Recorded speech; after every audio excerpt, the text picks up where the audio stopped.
In fact, it would help us for you to introduce yourselves and tell us where you're calling from, in case we're not familiar with you. Okay. Waliuddin Abdul Sabir. Actually, I'm calling from Durham.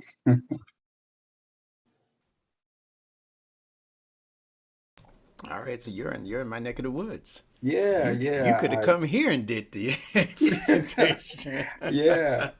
I'll be Yeah. I'll be here till tomorrow, inshallah. Oh, wow. I Yeah, I had wish I had planned to known give you a that. I call surely would have earlier. invited you to come do your presentation live. Yeah. Allah knows best. Allah Yes, knows yes, best. sir. I would have kept you up to 2 in the morning probably. So. All right, who else do we have here? Tamir Hassan, Atlanta, Georgia.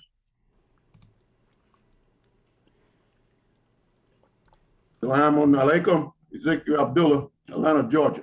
All right, a lot of Atlanteans here. We'll be in your neck of the wood. We'll be in your neck of the wood in about another month or so. Who else do we have? Arlene. Oh, yeah, I'm sorry. So let's go right here. Well, this is Kareem Abdul Salam, Memphis, Tennessee. Yeah, you're coming in really grovelly voiced. Okay, I think my mic is, I'm going to have to switch mics. All right, take your time. And who else did we hear? I heard a female's voice. Assalamu alaikum. This is Winona Majid in Southern California. Okay. Alaikum salam to you. Assalamu alaikum. Nasheed Alukdar, Dallas, Texas. Alaikum salam to you. Always good hearing your voice. Alaikum salam. Numan Abdul Ali, Pearl, Mississippi. All right, all right, all right. Down home, Mississippi in the house. That's good to see Brother Nasheed. I've been trying to call you, brother. Really? Do it Yes, again, sir. Ali. Alhamdulillah. You can catch him now. Yeah. You get a man a call as soon as you hang up, man. Let's keep the family together. You know how we have to be. Yes, sir. Yeah. Absolutely. All right, let's get a couple of more intros in here. We'll be ready to start officially. I got a lot for you today. Assalamu alaikum. Alaikum salam. Yeah, Brother Hassan Abdullah, New Orleans, Louisiana. All right. Who else do we have? Tahita El Ugda. Hey. Assalamu alaikum. Alaikum salam. Good hearing from you. Thanks. All right. Who else do we have? Arlene Elamine, Minneapolis. Holding steady. Arlene, you're holding steady. I'm loving it. Alhamdulillah. All right. Jesse Raleigh, North Carolina. Jesse, good to see you. Good to see you. Good to hear you. Thank you. All right. You know, when we do the beginnings of these broadcasts, if you're in a position to do it, just open up your phone for the amount of time that we're introducing ourselves so that we can put a face with the name. That's just like a kind of etiquette and a courtesy. And once we get rolling, you can just disappear like I do from time to time. Abdul Rafi Kadeem Muhammad in Richmond, Alabama. Wow. Okay. Beautiful. Beautiful. Keep it coming. Who else do we have? Brother Sahid Mujahid in the house, brother, man. Indeed. Indeed. Holding your post. Yeah. Yes, sir. Without a doubt. All the time. 24. I hear you. Brother. I hear you. I know it. I know it. I feel your spirit. Assalamu alaikum, brother Amir Al-Amin, calling from New Africa, Southfield, Michigan. Alaikum salam. We got to come to where you at. You in New Africa. New Africa, yeah. Somebody should have told us about that. We got to come to where you are, man. Or let you broadcast. If I keep saying it enough, maybe Allah make it a reality. That's how this thing works. And I'm all together serious about that. That's exactly how it works. That's right. Speak it into existence. Allah said kun fayakun. He gave us the same power, but just on a limited level. Absolutely correct. Okay, we got a chance for maybe one or two more. If you haven't done so, introduce yourselves. Ahmed Hassan, Washington, D.C. My man. Some of my biggest help right there. You just heard from him. Thank you for being with us. Alhamdulillah. Okay. William Safir out in California Yeah. right now, from Atlanta, Georgia, of course. Okay. Travel safe. And we always appreciate having you with us. You're also one of our strongest supporters. We appreciate that from all of you. It's not just a few either. There are quite a few of you who are very strong supporters of the University Online Learning course, and we so much appreciate that coming from you. Thank you very much. Assalamu alaikum. Alaikum salam. Ramzadeen Amin, Columbia, South Carolina. Indeed. In the house. Sir. Yeah, him and his wife, two of the biggest supporters again. And I don't mean for no little bit of time. These are people who have been with us consistently and have spread the word of Nunetics for as long as they've been with us. I believe his wife came in first, and he was a little bit unsure about what this was. Yes, if I remember the story correctly. You're correct. All right. And that persistent wife, you gotta ask Allah to bless her. You know, she kept hammering at him. But you know how Rams are. You know, he's Ramzadeen. Yeah. But she finally convinced him, and he's been on board ever since, and has been, like I said, a very strong supporter. All right. Now, speaking of being a strong supporter, you all know that I have about 18 books out now. And when I times the number of people that we have regularly, I don't think all of you are supporting my literary efforts, but I think you should be. So if you're not, take the time. If you have to order these books one by one, go back in your email and look at the book list that I sent you. If you didn't get it, then just text me and say I need it, or email me. Say, Instructor, I don't have your book list. All right, I'll make a point of sending it out with the replay from tonight's webinar, inshallah. All of you know that I put a lot of work into what I do, and actually what you're going to hear coming from us today was actually done, at least the majority of it, was done beginning about 8 o'clock this morning. And I literally, except for running to the supermarket, that took about 30 minutes with my wife, I literally have been sitting in my living room typing these notes since 7 o'clock, 8 o'clock this morning. So I don't want you to play cheap what I'm giving you and how it's coming to me in order to give it to you. And if Allah wasn't so in love with all of you, I don't think he'd be letting it pour out like this. Not to where it's information that you can use. If you choose to, you can lose. But if you lose this information, you yourself will become lost. Not because I'm so much, but because this method that Allah has gifted us with as a Nunetics journey and a Nunetics favor, that does not happen every day. The level of information that Allah is allowing to pour through us to other people, this just does not happen every day. You can't find it in the colleges and universities. The closest you're going to come to what we've been teaching for these last 3 to 4 straight years with this, practically this same group, the closest you're going to come is the understanding given to us via the language and logic of Imam Warathuddin Muhammad. Make no mistake about that. You can like him, you can love him, you cannot want to hear about him, but if you talk to us and listen to us, you're going to hear plenty from him. So be prepared for that. And people who don't like that, there's 1,000 and other things you can be doing instead of listening to me. Put a copy of the list on the after the webinar tonight. Pardon me, I didn't hear the first part.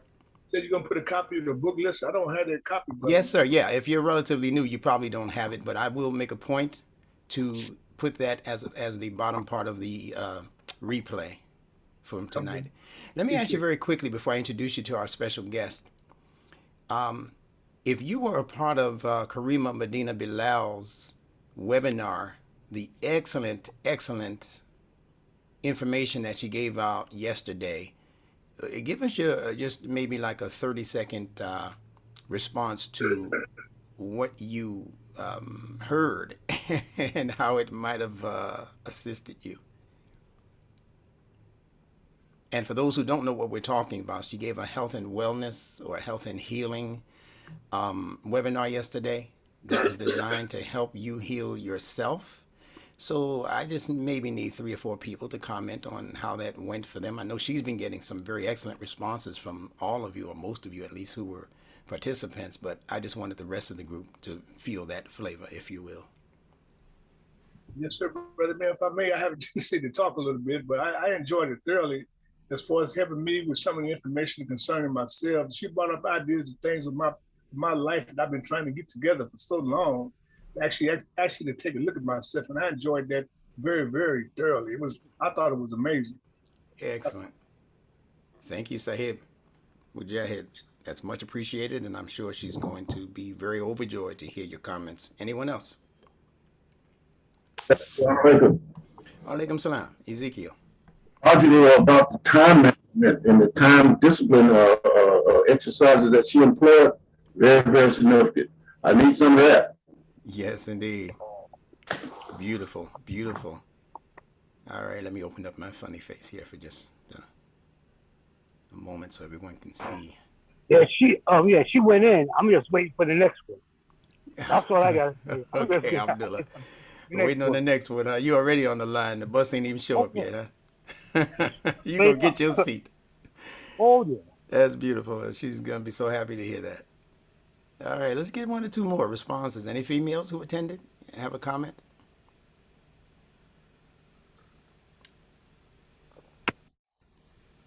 Assalamu alaikum. It's Maina Alaikum Hamid in salam. Augusta, Georgia.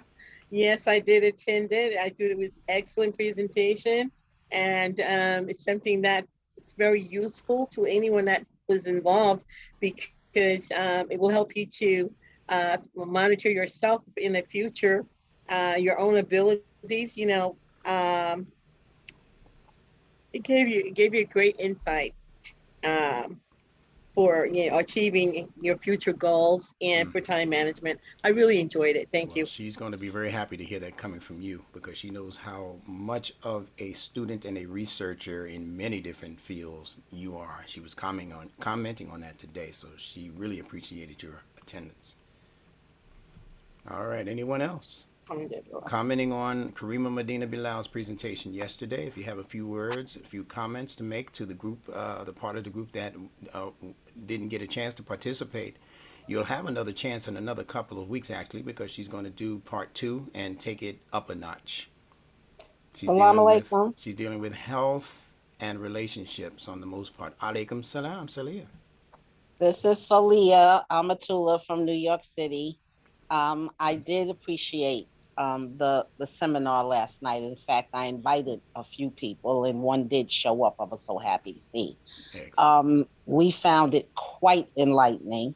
I learned a lot about myself that, it reminds me wherever you go, there you are. But sometimes you just don't know what's going on with yourself. And it brought out for me that I don't have much time left in order to plan and get things done. I always knew I was a procrastinator, but I didn't realize until the seminar how much of a procrastinator I am and how much about my health is in disarray. I had to laugh because I was checking off just about everything she mentioned. I have the aches, the pains, the eyesight, the foot, the this, the that. I'm sitting here going, well, God, you a mess. So what She sound like me. I tell you, I was a mess. I'm sitting here writing this, when you write it down and look at it, it's like, well, shucks, what you doing about this? So, and I wrote to Karima last night and inshallah, she wrote me back this morning. And one thing she said was very, very profound, that Allah got us. And, everything that we say about ourselves is fixable. All the negativity is fixable. So, alhamdulillah. My time management, I just have to put my foot down and get on the bicycle or do the walking and just do it and get it done. What stood out to me was rewarding myself. I knew about that with diabetes, I keep myself from certain foods, and on certain days I cheat. Well, that's not good, but rewarding yourself is a good thing after you do something good. So that in that information she gave last night was quite profitable for me. Beautiful. And that's it. Beautiful. And that's a part of it. We have to learn what the appropriate rewards are. You know, we're not going to learn that from television commercials because they're going to try No. to sell you chips and sugar and sweet drinks and soda and all the rest of that foolishness, donuts and all of that. That's all No. you're going to get basically coming across media, generally speaking. So we have to continue to press forward with the important information that should be shared, if not on the grand scale right now, at least in smaller groups such as the ones that we are a part of every week. So thank you for being there for her. And again, she's going to be doing it again very, very soon. Instructor Bilal, if I may. Yes, please. The only reason why I missed yesterday was because, of course, I buried my dad yesterday, and we had the repast and all, also with the family.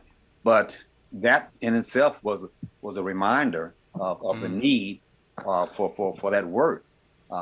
He lived to be 101 years old. Alhamdulillah. And alhamdulillah. Wonderful. And Alhamdulillah. he had some habits that he developed, over those years in place. And one was, the exercise piece. He definitely had that in order. 2 days before he passed, he was laying flat on his back and on his deathbed, and he was doing exercises with his leg, his legs in the air. And he had worked it so much into his consciousness and to his subconscious that he was just doing it up until the last, and so that piece we had in place. Some other things he didn't quite have in place, but that even was a reminder to me, and it brought to my attention the need to really improve upon what the generations before us did in terms of us taking care of these bodies. Very important. Understood. Yes. So thank you for that. Karima has a video, if you haven't seen it, it's on my channel, my YouTube channel, which you can get to by Googling Imam Benjamin Bilal. And you may not be able to put her name in and find it, but if you scroll through the videos, there's going to be one there that says, preparing for a good death. Some of you might remember that one that she did, and they're only about 15 minutes long. Preparing for a good death. And the interesting thing is that immediately after she did that particular presentation, I shouldn't say many, but several close people, family and friends began to die, began to pass, including my oldest son. And fortunately, because that guidance that she left us or gave us was, on our minds, it helped us through because we did our best to properly prepare while we're on this side of the life, so that when we or others reach the other side of the life, that it's not a tremendous difficulty on the family members, the friends, the loved ones, the community, etc. So watch that video. It's timeless. Just go to my channel. She's going to soon have her own channel. By the time her second class comes around, it'll be on the Karima Medina YouTube and other tubes type of channels. So be prepared for that, and we thank her for that. We applaud her for that.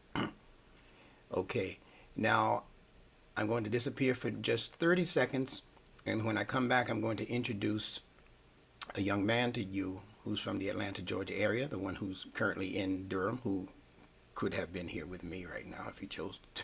I'm messing with But I'm just going to grab his book so that you can see what he's going to be speaking on for the next 10 minutes.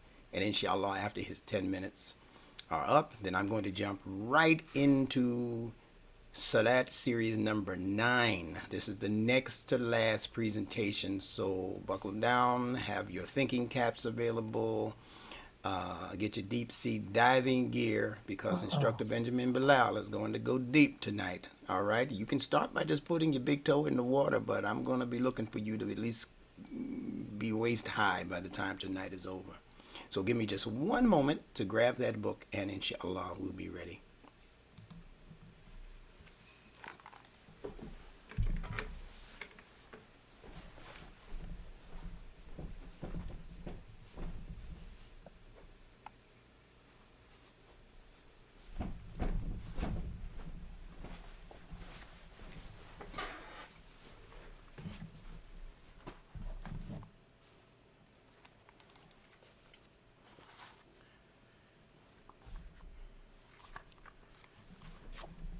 Okay. So here we go. I want to introduce to you a colleague of mine. He's an educator. He's a social reformer in the work that he's doing. I consider him to be a psychologist on the line of the best of them that you have read about or that you have studied or you have studied under. This is Wally Sabir. This is his new book. He'll tell you how many other books he has, but the name of this one is Happiness is an Elusive Goal if it's not nurtured and cultivated in the soul. All right. Happiness will get away from you, is what he's saying, if you're not about the business of nurturing happiness within your own soul as a cultivation. And that's by Wally Sabir. And I'm going to turn the microphone over to him for about 10 minutes or so he can introduce himself and introduce his life work.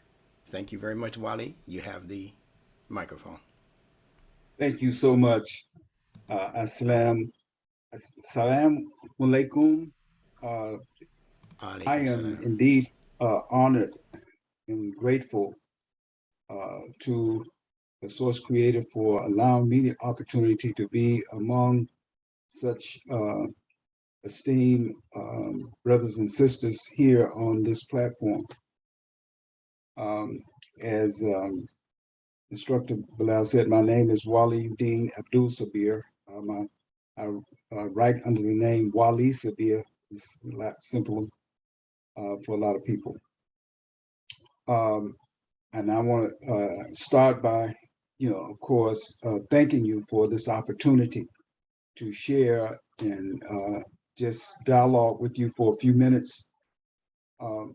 This particular book, Happiness, is an elusive goal if not nurtured and cultivated in the soul. Now, the inspiration for this book actually came about. I was attending a seminar, online seminar, back at the end of 2021. And the title of the seminar was Go Pro. And there were a lot of great speakers on that, participating in that seminar. But the one that impressed me the most and really left an indelible impression on me was a sister that I'm pretty sure that many of you know.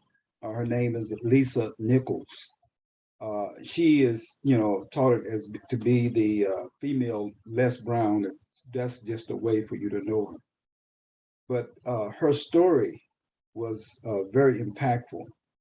And if I had to, kind of share with you my takeaway from what she shared in her presentation about her story, was it all comes down to a decision. And that's basically, was her aha moment, and what caused her to have a major shift in her life was making the decision to stop playing it small, estimating, yourself. She really exemplified a person that came into their authentic self. And this is, as I said, it was the motivation, for the book. Now, in the book, I highlight two women. Lisa Nichols, and her story is one. And another woman is Dr. Kathleen Hall. She wrote a book. The title of her book was The Balanced Life. And the interesting thing about these two women is that Lisa Nichols shares her story coming from, the very bottomless pit, of this African American experience. And Dr. Kathleen Hall is a woman who came from the ivory towers, if you will. She made it through. She was on Wall Street. She was making, just had, a lot of money, had, all of the material success that, in this world that they say that one would want. But what she found was that she had a major conflict between her spiritual self and her material self. And so in her path, through her story, she shares how she discovered her authentic self. And so in the book, what I attempt to do in sharing my own story about this journey, and well, let me say here that it's interesting. I also would have loved to attend that class and seminar yesterday, based on what I heard in advance of it, and to hear the comments. I know I would have loved to have been there, because just was a family conflict. That's why I'm in Durham. We had a family function that I need to attend. But what I attempt to do in the book, that sounds a lot from the comments, that there's a lot of commonality in that, what was the work that was done yesterday and what I attempt to do in the book. One of the things that I attempt to do in the book is to take our life journey, our experiences, and deal with them in a way. I love what our sister said in the workshop they did on courtship, marriage, and relationships, about starting with the GPS in mind. In other words, you start with the end in mind. And if you notice, when you read the book, I have what like a flow chart, if you will, where you take point A is where you are now, and point B is where you want to go. And of course, that's like as she pointed out, like the GPS. You got to know where you want to go, and so we deal with where we are right now and where we want to go, and then we have another critical point, point C on the graph, and that is the point where you look at, okay, what are the things that is blocking me, keeping me from getting to where I want to go? And when you list that and make a list of those things, and actually what happens is that each one of those things are opportunities, because every problem, you can't have a problem without understanding that the solution to that problem is actually in the problem. So when we are grounded, and these are the points that I really try to bring home in the book, when we are grounded in our reality, then it gives us the opportunity to realistically look at, okay, how we can turn these, what is we perceive or see as a problem, into opportunities. So that's another exercise that I think is very helpful. And those are the comments that I'm getting from people who shared with me their takeaways from the book, that's very helpful to them. Another thing, point I just mentioned that I talk about in the book is there's a formula that social scientists talks about. And brother instructor, if I run close, you can just give me a cue, and I'll just bring it to a close. So because I don't want to go over. Yes, sir. We're looking at maybe another 5 minutes. Okay. Inshallah. So the social scientists have come up with a clue called a success formula. Now, the success formula is H, which is happiness, equals S plus C plus V. Happiness, H, equals S, which is set point. Now, according to these social sciences, set point accounts for 50% of your happiness. And what is set point? Set point is these are the things that forms your basic perception, your worldview. You know, these are the things that shape you in the most critical period in your life. This determines, you know, how you look at relationships, everything. So that's the set point. And as I said, that counts for 50% of your happiness. Then there is C. C is circumstances. Circumstances only counts for, according to social scientists, about 10% of your happiness. And circumstances are things like, you know, your career, things like that. And then V is what is called voluntary choice. And that breaks down into two categories. One, the things you do for pleasure, and two, the things you do for fulfillment. This accounts for 40% of your happiness. Now, to me, this is very useful in that we already know that words make people.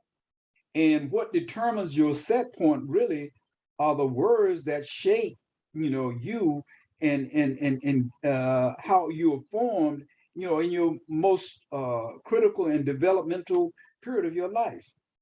And so also, you know, linked to this, I talk about, you know, what is called the reticular activation system.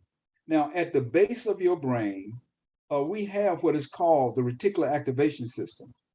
Now, what this is, many of you perhaps know, but the mind is actually being bombarded with every second with over 450,000 impressions of information, bits of information. And, you know, it is by the mercy and grace of Allah that we have this system called the reticular activation system. If not, we will have an information overload. And what the function of this system is to filter information. It does not dictate or determines what you believe, but whatever you believe, it will work to filter out information and bring in the information that you know, goes along with what you believe.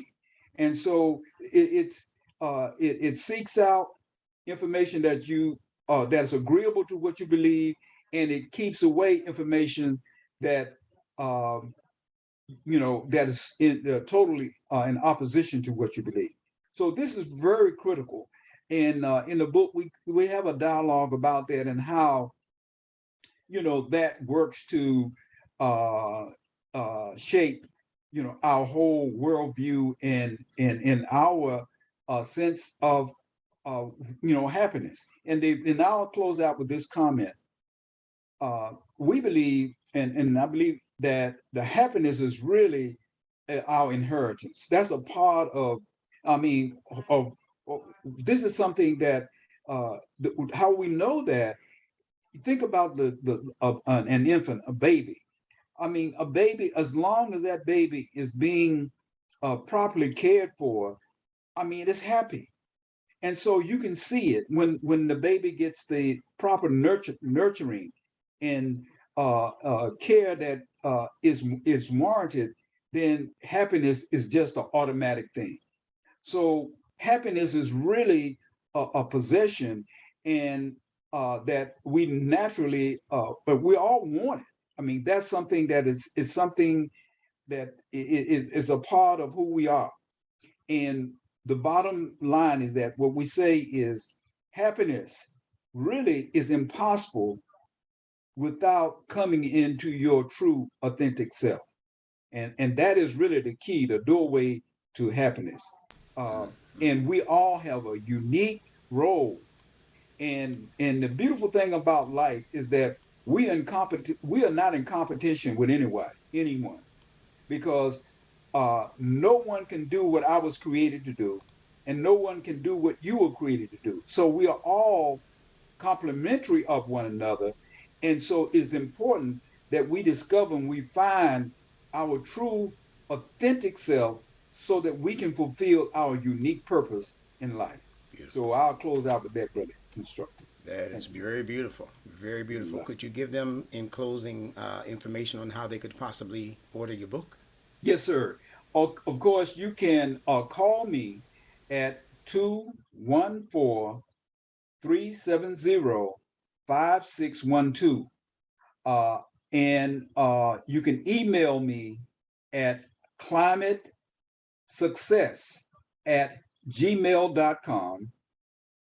If you want to cash out me, the book retails for $20. If you want me to mail it, include $5 for mailing. And the cash app is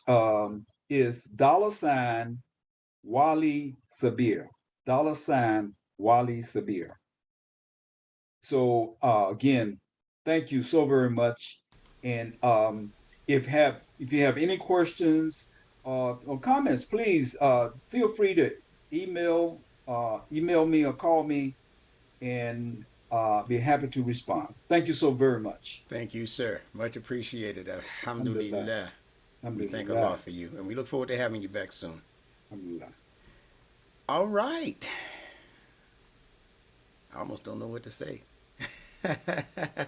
Oh, Wally, how many books have you penned thus far? Okay, this book is the 5th book. Yeah, okay. Yes, sir. Okay. And just so you can know, the first book in 1989 was Reconstruction of African American Male. The second book was the Anatomy of Change in 07. And 17 was Liberating Minds from the Oppressive Word Environment. That's my favorite. Words make people. Yeah. Yes. And the 4th book was The Healing of the African American Soul with Truth and Reconciliation. And of course, this is number 5. And I'd love to talk about at some point that book, Healing of the African American Soul, because I know also what instructors Medina Bilal did is right in sync with the theme of that book. All right. All right. Thank you. Thank you so much. Yes, sir. Thank you once again. Alhamdulillah. Okay. So I will officially open up my part of this program with Bismillah ar-Rahman ar-Rahim, and that is with the signature of Allah. And that signature is ar-Rahman ar-Rahim, the merciful benefactor, the merciful redeemer, so that everywhere we see merciful benefits and merciful redemption, know that Allah has signed off on that behavior, on that thinking, on that attitude. So all we have to do, dear people, is continue to carry that particular mental, moral, and spiritual disposition. Just in your heart, in your mind, be mercifully beneficial to people outside of yourself, beginning with your family members. And for those who may have done you wrong, you need to also be mercifully forgiving and allow for the redemption of people who are trying their best to get back in line with their human excellence. This life is truly what you make it. Allah did not design this life circumstantially and happenstantially to just happen, and you're just a victim of everything that goes on because you have no power over everything. That's not the way this life goes. In the Quran, Allah gives the human being in the name Adam the power to actually command the so-called angels, called Malaika in the Quran. And Allah gives the Malaika instructions from himself. And he says that when I have breathed into this creation that I am in the process of making, I want all of you angels to fall down and make sajda. See, our subject for these last 8 to 9 classes is on what the true meaning for Salah is. And I'm doing my best to include at least the majority of references in the Quran that are speaking to the different positions of Salah, so that you'll get it out of your brain that Salah is merely a physical ritual where you put your physical forehead on some physical ground and be done with it. That's not what a Salah is. If that's all it was, then your sajda, every time you make sajda, you should be able to command angels, because you are the child of Adam. You are one of the children of Adam, Banu Adam, all of us. So that means that every single time we should be able to command the angels through that particular ritual called sajda. But that's not what sajda means in the Quran, and that's what we're getting to. Now, before I go forward, I see that Bashir has a question. Is there something that you want to ask before I get thick into what I'm doing here? Not really. I just bought the book, though. Which book? The Kindle book, the book, Elusive Happiness. That our brother? Yes. Oh, Happiness. good.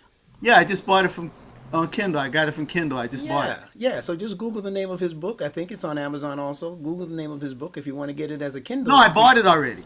No, I'm not talking about you now. I'm talking about other people who are okay. hearing you. Yeah, Yes, yeah. yes. You guys, if you want to buy that book, purchase that book now and not have to wait for it to arrive in the mail and all of that, and you like Kindle reading like I do, then go ahead and Google his name, Wali Sabir, WALISABIR, and enjoy that book tonight or tomorrow.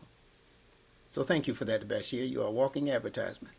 And that's how we should be with each other. You know, that's how the Jews and Italians and all these people, that's how they made their big money, by supporting themselves in-house first in their own family groups. They use themselves as their own attorneys and their own doctors and their own psychologists and psychiatrists. What's wrong with us? That's what Karima was doing yesterday, providing you with a class on psychology and psychiatry, actually. So let's continue, because this is how small people become big people. So thank you for that. We appreciate that. All right, so I'm going to bring up my notes, and we're going to get this linguistic party started.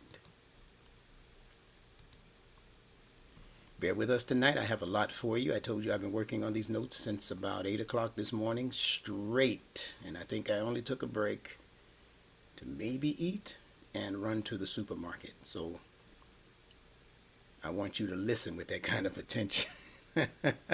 There's something here that he didn't want to let up on. And, Instructor just kept on writing it as it was coming to him. So I want you to see what came not to me, but to us. It came through me to you. Let me just make sure that all of this is situated correctly. Give you people who need to see a bigger screen a little more help. Okay. So here we are, the SALAAT series number 9, very special number. We've been talking about that number in the last couple of classes, if you remember. I am your Imam and instructor for this evening, Benjamin Bilal, and we're coming to you on this Sunday, June 5, 2022. Let us begin with these words. Imam Wadathuddin Muhammad said to a council of Arab leaders in Mecca that, quote, "If I had depended on you all to teach me Islam, I would have never become a Muslim," end quote. I could almost pack it up and tell you go home and just chew on that for another 2 to 3 days. Let me repeat it in case you missed it. Imam Muhammad said, if I had depended on you all, in fact, I'm going to do it in my best Imam W.D. Muhammad voice. You all, some of you out there, you know that I played the role of Imam W.D. Muhammad in a stage play called Brother Imam, The Life, Leadership, and Legacy of Wallace D. Muhammad. I was Wallace D. Muhammad, so I'm going to give you my Wallace D. Muhammad voice for this one line. If I had depended on you all to teach me Islam, I would have never become Muslim. What y'all think about that? Was that pretty good? That was pretty good. Yeah, that was pretty good. I thought so. That was very good. Yes, sir. Very good. All right. Yeah, we got to keep it light. Imam Muhammad said it's humor that keeps us human. So we got to learn how to smile, how to laugh. and still move on to take care of serious business. So Imam Muhammad told them that he would have been better off following his father and his father's mentor, W.D. Farad, than following them. Now, remember, this is not Imam Muhammad sitting at the Hyatt Regency in Chicago, Illinois, telling some visiting Arabs what his thoughts were. This was Imam Muhammad in the belly of the beast, sitting there in Saudi, where they had control of his passport, telling them this. See, that tells me a lot about Imam W.D. Muhammad's truthfulness and his integrity, that he would sit right there in front of their faces and tell them, I'm not impressed with what you have been calling Islam all these years. I'm not impressed with your performance as Muslims for all of the time that you've been performing. And I'm believing that whatever I was learning on the integrity level and on the level of commitment to an idea and set of ideals, whatever I was learning before I even knew who you were and what you were teaching, I think that what I was learning back then, although it wasn't true Islam, it was pseudo-Islam, the package was still a better wrapped package than the gift that you're trying to present to the world as Islam. Wow. Now, doesn't that tell you that he had detected something crooked in their religious language and logic? That should tell you that the Allah, quote unquote, that the ancient Arabs were believing in was not the Allah of the Quran. You know they had the same word. I hope you knew that.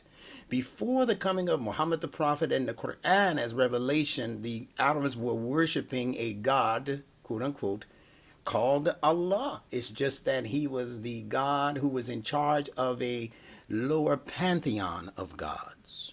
So there was Allah, and then there was Alat, A-L-A-T, and then there was Hubal, H-U-B-A-L, and then there was these other lower gods taking care of other necessary things in the creation, while the big God was on top doing what big gods do. But it was a pantheon. So although the name was Allah, they associated that Allah with the spirit that they saw emanating from the moon when they studied the moon. The way the moon would pull on the tides on earth and cause a lot of disruption, well, they associated that with the big guy upstairs, as they might have seen him. But they called him Allah, is my point.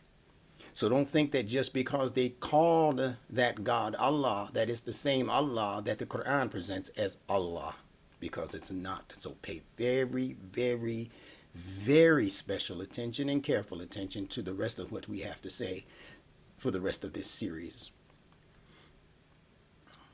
Now, in the same way that their Allah is not the Allah of the Quran, the standard Arabic that they were speaking and still speak,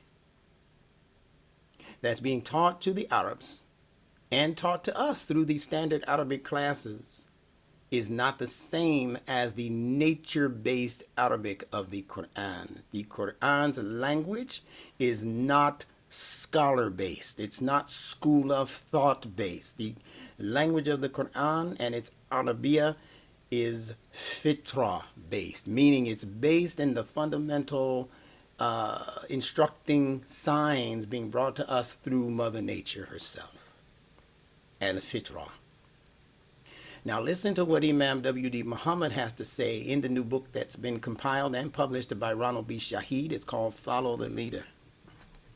If you don't have it, this is the book. I happened to find a copy. I thought I was all out of them. I found one copy.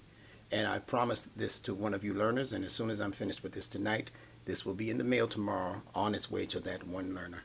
But you can purchase it if you just Google the name and W.D. Muhammad's name online. You'll find Ronald B. Shaheed, Google his name, and you'll be able to order at will. On page 20, listen to what Imam W.D. Muhammad says, and these are quotes from Imam Muhammad. This has not been edited. And this is under the caption that you will have good sense. Imam Muhammad says, quote, "Why is the Quran in Arabic? So you will learn how to speak Arabic? So that you will be showing off your Arabic? No. So that you will have good sense. Arabic is the most exact language known. It is a language that evolved among a people who valued their native natural life as created by the world of material things." See, Imam Muhammad is speaking to you about the fitrah right now. Yes. It's valued by people who respect that natural life, or what he calls nature. Finally, they were convinced through the teachings of the Prophet and the Quran that over this nature, this material creation, was an originator, a God, a planner, a designer behind all of it. They came to know that with Prophet Muhammad teaching them the Quran. They did not believe in any such God before. Their gods were nothing but features of the creation, of the material world. So as I said to you just a moment ago, although they were calling their highest God in the pantheon Allah, that was not the Allah that was revealed to Muhammad the Prophet when the Quran came. Under the heading, "So you will be guided by intelligence," Imam Muhammad goes on to say, "Faith is a blessing. It is a reward and a blessing, and those who don't deserve it can't have it. This took the burden off of me. I used to feel the same. I would be preaching on Stony Island. Isn't that something, that the place was on Stony Island? There is no island there and no visible stones. But that was the name of the street. I guess before they put the street in it, it was stony ground. Some parts of it has little islands of trees or something in the middle of it. So most likely it got its name from that. But I know it as Stony Island, the mind isolated, not connecting with any other land or any other mind, and stony, difficult to walk in. You can't plant anything there. That really describes it. We were alienated, and it was Allah's will that we had our place of worship on Stony Island as a revelation. That's a revelation. Someone might say, this Imam is crazy. He makes everything revelation. Allah says there are signs in the heavens, in the earth, and in you as well. So that doesn't mean in your body only. It means in whatever you do in your life, everything is a sign. And if you are in an important enough circumstance, then even the way you dress, the time you do things, and the name of the places that you know or share in common, all of that will be speaking to the reality that God is revealing. And I have experienced that. I'm not guessing. I'm not guessing. I know what I'm talking about. Arabic reads from right to left, and the Quran didn't establish that Arabic. Pardon me. And the Quran didn't establish that. Arabic is an old language that was already established, and Allah says in the Quran, quote, "It is a Quran in Arabic," or an Arabic Quran. It means more than just that. We know somebody who is getting acquainted with it might ask, why does God say it in Arabic? And this is the answer. So that you will be guided by intelligence, by your brain.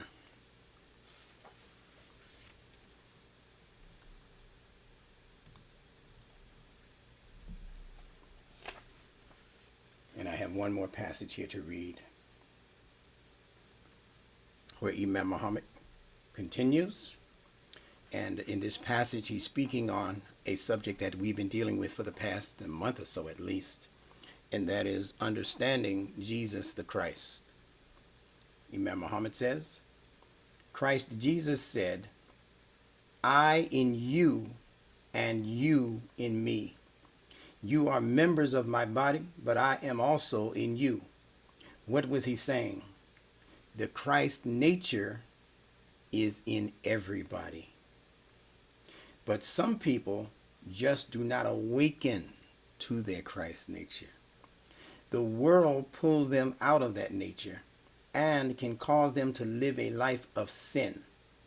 But everyone is born of that nature. They say they crucified him, but he said, you don't take my life. I give it to you. So what is he saying? You can't check me. The cross means checks are going to hold you there. He said, you can't check me. I check myself. God created me to check myself. You are not checking me. I am checking myself. This is my purpose for being in the world. So that is why the Quran came to Muhammad saying, no, they did not kill him or crucify him. Neither did they kill him nor crucify him, but it appeared that way to them. They are looking at him and seeing him being crucified, but the real understanding, they do not have it. He cannot be crucified. For the unbelievers, it is a sign that they are going to check his work. His mission is not going to be able to get out of their check and balance. The cross is balanced too. You are not going to be able to get out of that check. But in reality, they never crucified him. He is not the reality. He is a sign pointing to the reality. So how could they crucify him? And he is the Word of God. You cannot crucify the Word of God. And the Word has influence and spirit. You can't crucify the Spirit. It is beautiful when you understand it. And Jesus said, you cannot check me. I check myself. I came into the world for that purpose, to check myself under God, to remain obedient to him in my nature, so that nature is in all of us when we are born. That is our original nature. As Mr. Farad said, the original man. When he said the original man, he meant your original nature. Words from Imam W.D. Muhammad in the newly published book called Follow the Leader, published by Ronald B. Shaheed. Get yourself a copy. All right.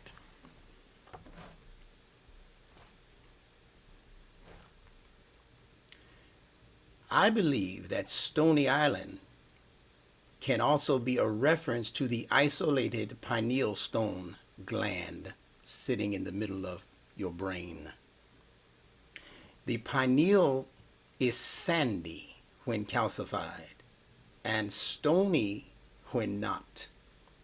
When the Quran speaks about the desert Arabs, it is not referencing any people of the so-called Middle East centered in Arabia. I think I need to repeat that. When the Quran speaks about the desert Arabs or the Bedouin Arabs, it's not talking about a particular so-called race or ethnicity that's existing in what today is called the Middle East. Those people have changed faces and places so often in the last 2,000 years that what it would have been talking about prior to the time of Muhammad the Prophet, and even in the time of Muhammad the Prophet, would have been a reference to almost a totally different people than you find there now. So when we think about the Arabs of the Middle East, you're thinking about people who mostly migrated out of Turkey into Saudi. A lot of people don't know that. Most of those people are from Turkey that arrived there after the Ottoman Empire had ceased and desisted in what they were establishing as religion. The original people of that particular land that they're calling Saudi, Mecca, etc., the original people were darker than most of you and me. But we don't know that because we don't do excavation, we don't do exploration, we don't do historical kinds of journeys into information that will take us above and beyond what we learned in school or in the masjid. And that's what we're here to establish now, a brand new system for studying information. So I repeat, I'm believing that Stony Island, where the mosque under the Honorable Elijah Muhammad was established, I believe that it's a reference, and I'm going based on what the Imam established about Allah saying in the Quran that these things in the skies and in the earth and in us are instructing signs. And he said that not just major things, but minor things, like what you're wearing, the color you chose today, the name that you're going by. All of those things have instructing signs from Allah, but most people, as Allah says, go on heedless. They don't pay it any mind. They don't think it has any significance. There are some of us on this planet who know that everything has significance. Everything. That makes everything available to your intellect as a metaphor also. And the desert Arabs in the Quran, I'm sure there's some significance to the actual ethnicity that were there, that were being spoken about in the time of Muhammad. People that could be seen when he's saying this one, the other one. These people can be seen, but we're not back there 1,500 years ago. So what it says to us should represent something above and beyond the literal. And it does. Desert Arabs is not referring to any people of the so-called Middle East. It is referring to the brains of anyone that have been deserted. You see the word desert in deserted? Because deserts are generally deserted, but it's not talking about a piece of land in the Middle East. It's talking about what's happening in the middle of your forehead. Or what's happening in the middle of our foreheads. That power is being kept away from ultimate human enlightenment. And it is rendering the majority of our brains to be of the consistency of sand. Allah says to have taqwa, which means to have sacred regard for the fire. Ittaqun nar, have sacred regard, taqwa, for an-nar, the fire. What fire? The fires of hell? No, indeed. This is speaking about the fires of enlightenment, whose fuel is men and stones. Wrong translation.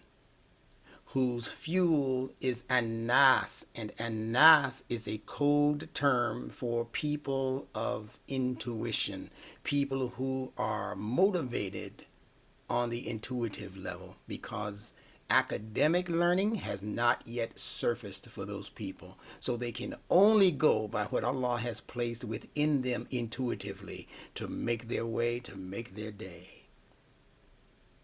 When further enlightenment comes and establishes formal learning, then an-nas become al-insan. We'll talk about that in a moment.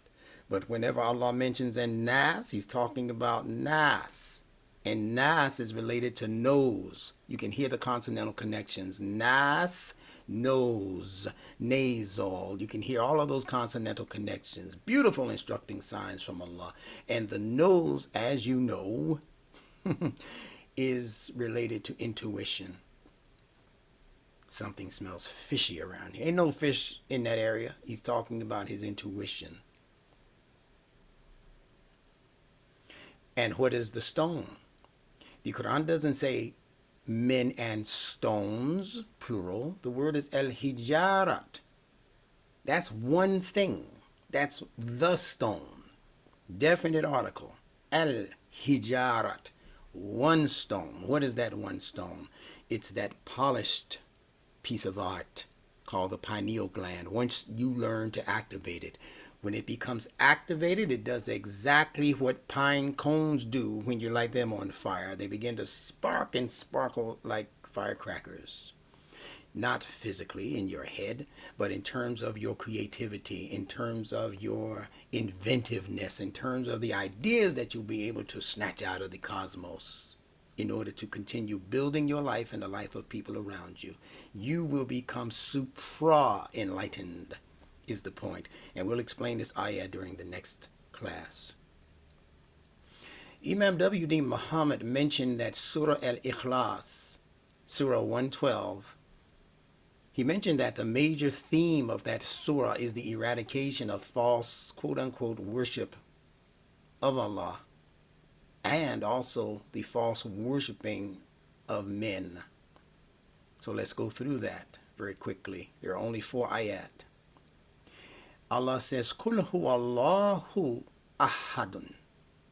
Say, He is Allah, the one and only. Allahu samad. Allah, the eternal, absolute. Lam yalid wa lam yulad. He begetteth not, nor is he begotten. Wa lam yakun lahu kufuwan ahadun. And there is none like unto him. 4 ayat, or verses. The number 4 signifies a foundation. Those things that rest upon the most solid and dependable foundations are those things that are resting not upon 2, not upon 3, like a 3-legged bar stool, but upon 4, like your average chair, your couch, and so forth. Imam Muhammad mentioned that at the end of every one of the 4 foundational ayat in this surah, you're going to find the Arabic letter dal. And it's being used to firmly close the door on shirk, or false worship. He said that when we pronounce it, we should put emphasis on the D sound. So let's go back there and do that for each one of these 4. Kul huwallahu ahad. That's how he taught us to pronounce it. Allahu samad. Lam yalid wa lam yulad wa lam yakun lahu kufuwan ahad. And he said that each one of those D's is closing the door on shirk, on false worship. And he said that closing the door means that these ayat represent the final word on this particular subject of who is Allah and who Allah is not. So let's look at it again. Say, He is Allah, the one and only. There's no opening the door to add any more baggage into that room. Allah, the eternal, the absolute. There's no opening the door to introduce any other so-called God into that equation. Well, it's Allah and this pantheon, isn't it? No, it is Allah singular and uniquely. Close the door on that. He does not have babies, nor was he ever a baby. He was never born, and he's not going to have babies. This is actually past tense. When you say lamb, that means that did not happen. Nor is he begotten. That didn't happen. So there's no baby God Jesus. There's no baby God Krishna. Now you need to cancel out all of those past mythologies that introduced the source creator as though he was one of these force creators. Born of a mother. Call him sinless or not. Born of a mother. Not always here. Allah has always been here. No birth date, no death date. That's not anything that you can recognize and point to in the creation. So you have to close the door on that. You have to stop arguing about it. Don't get into long seminars and discussions with people about whether God has a son or not. We don't waste our time in those kinds of arguments. He doesn't have a son. When Allah desires something in this world or in this creation, He merely says, kun fayakun, be and it becomes. He does it through the agency of His own word, His own frequency, His own vibration coming out of His revelatory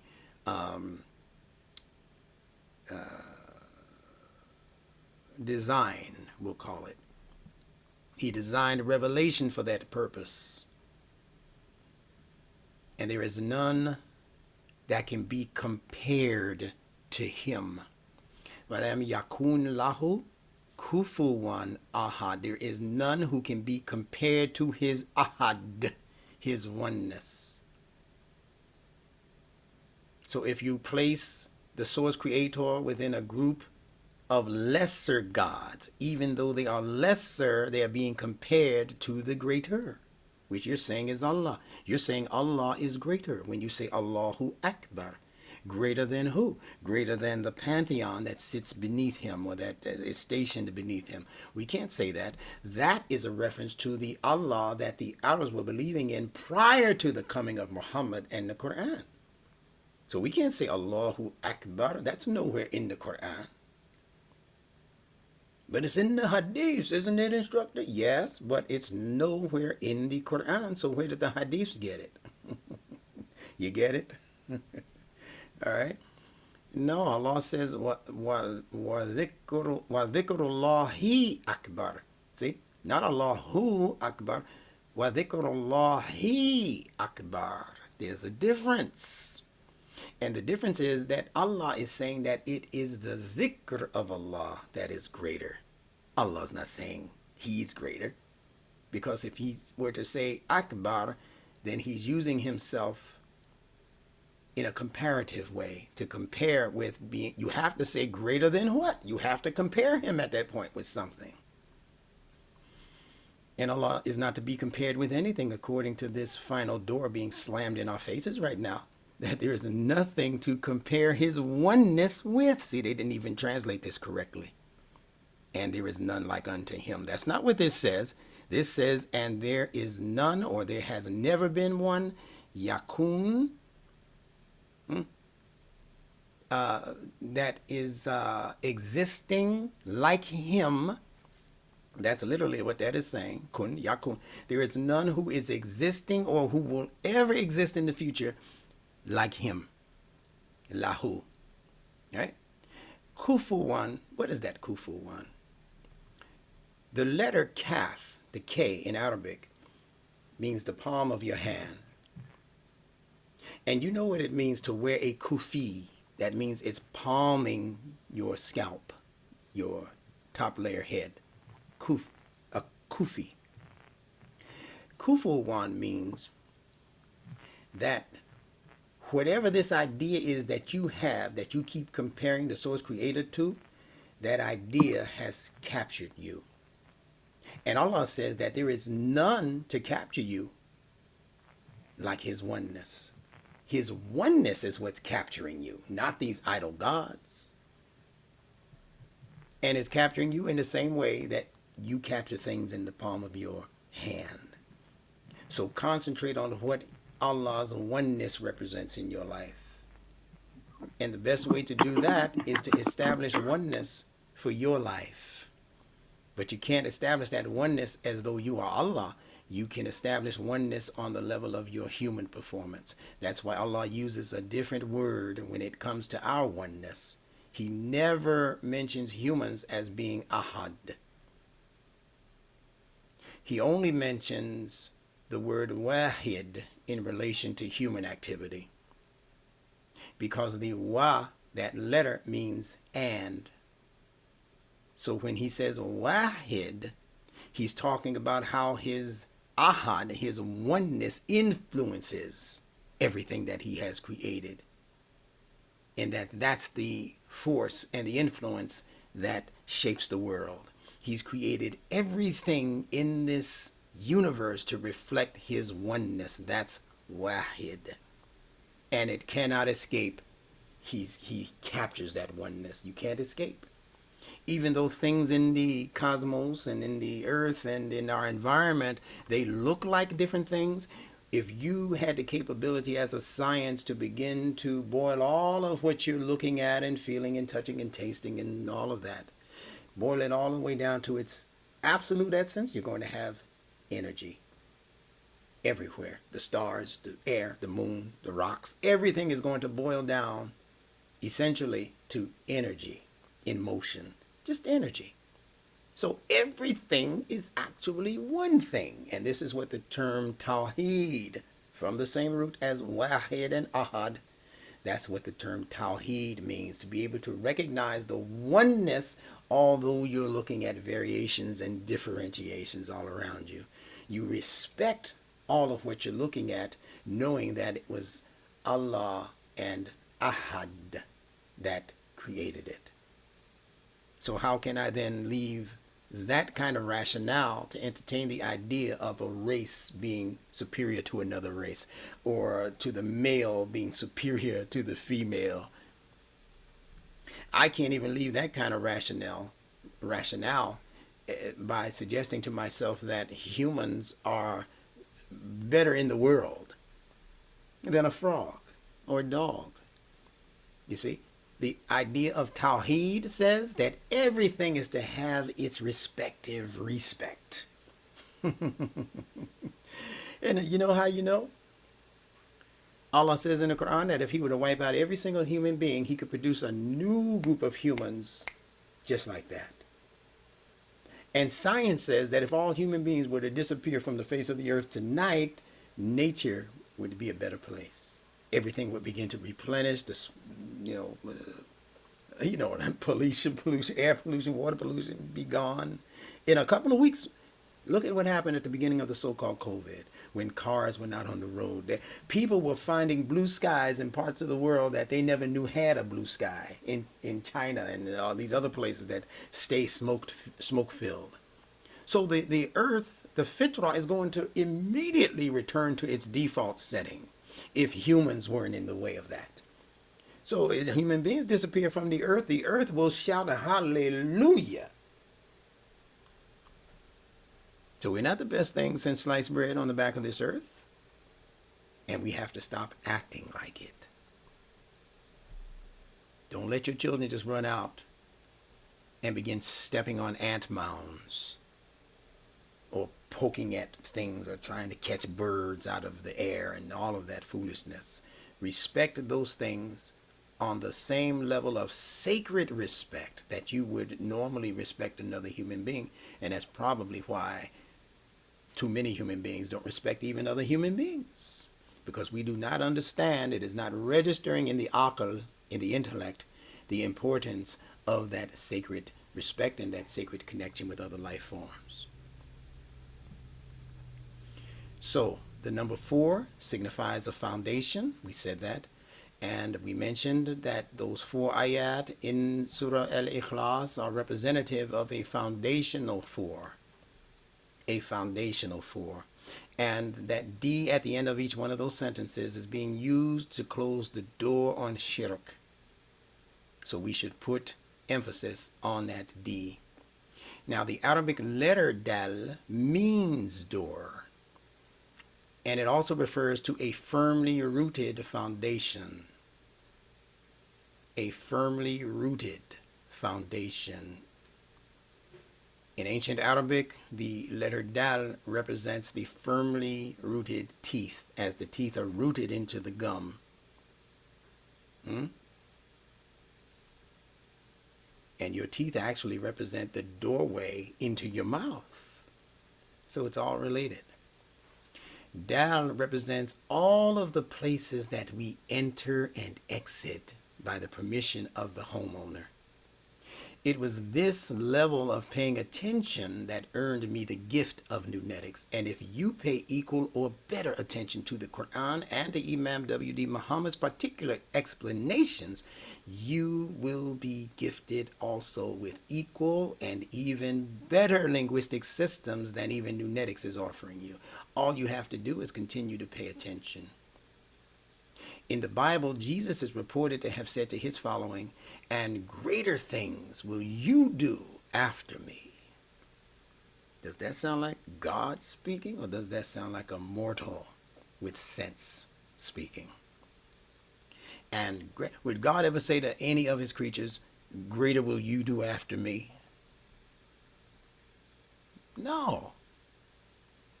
Greater things will you do after me. Now, the only way we can serve Allah's plan is to actively service the interests of his creation. Allah didn't put you here to be a slave per se, or that level of servant. where Allah needs slaves to do a bunch of rituals on a daily basis just to keep your minds busy so that your minds won't swerve into the lane of shirk and into the lane of sin and all of that. Allah doesn't have to keep you busy with a bunch of rituals all day long. So many prayers and so many tasbih and so many zikrs and so many, but man, by the time you make it out of the house, you done lost your job. Paying attention to all of these rituals that the Quran never calls for. So the only way we can serve Allah's plan is to actively service the interest not of His, He has no needs, but to service the interests and the concerns of His creation. There is no ritual that can do that for you. You must become an active participant in that service. That is where you become Allah's ibad, which they've translated as servant or slaves. Allah's ibad. About to go deeper into the water. In Surah 51, Ayah 56, Allah says, وَمَا خَلَقْتُ الْجِنَّ وَالْإِنسَ إِلَّا لِيَعْبُدُونَ. Translated by Yusuf Ali, I have only created jinns and men that they may serve me. Now let's look at that because that's a wrong translation. Let's go deep into the water now. Get your goggles and your swimming trunks or whatever you need to go into this deep water. Get it ready because that's a wrong translation. There is no word there to indicate that the action of ya'budun, li ya'budun, that it is for or towards Allah. There's no Allah here. No slave, servant of Allah here. No me. See, they say that they may serve me. That's not what Allah says here. Allah is saying, except that they may serve. Or except that they may do whatever this abada word is suggesting. But it doesn't say, Ya'budi, Ya'buduni, me, serve me, as they have put here. So they have inserted an insinuation that's not in the text, and they didn't bother to put it in brackets either because they wanted you to believe this the way they put it.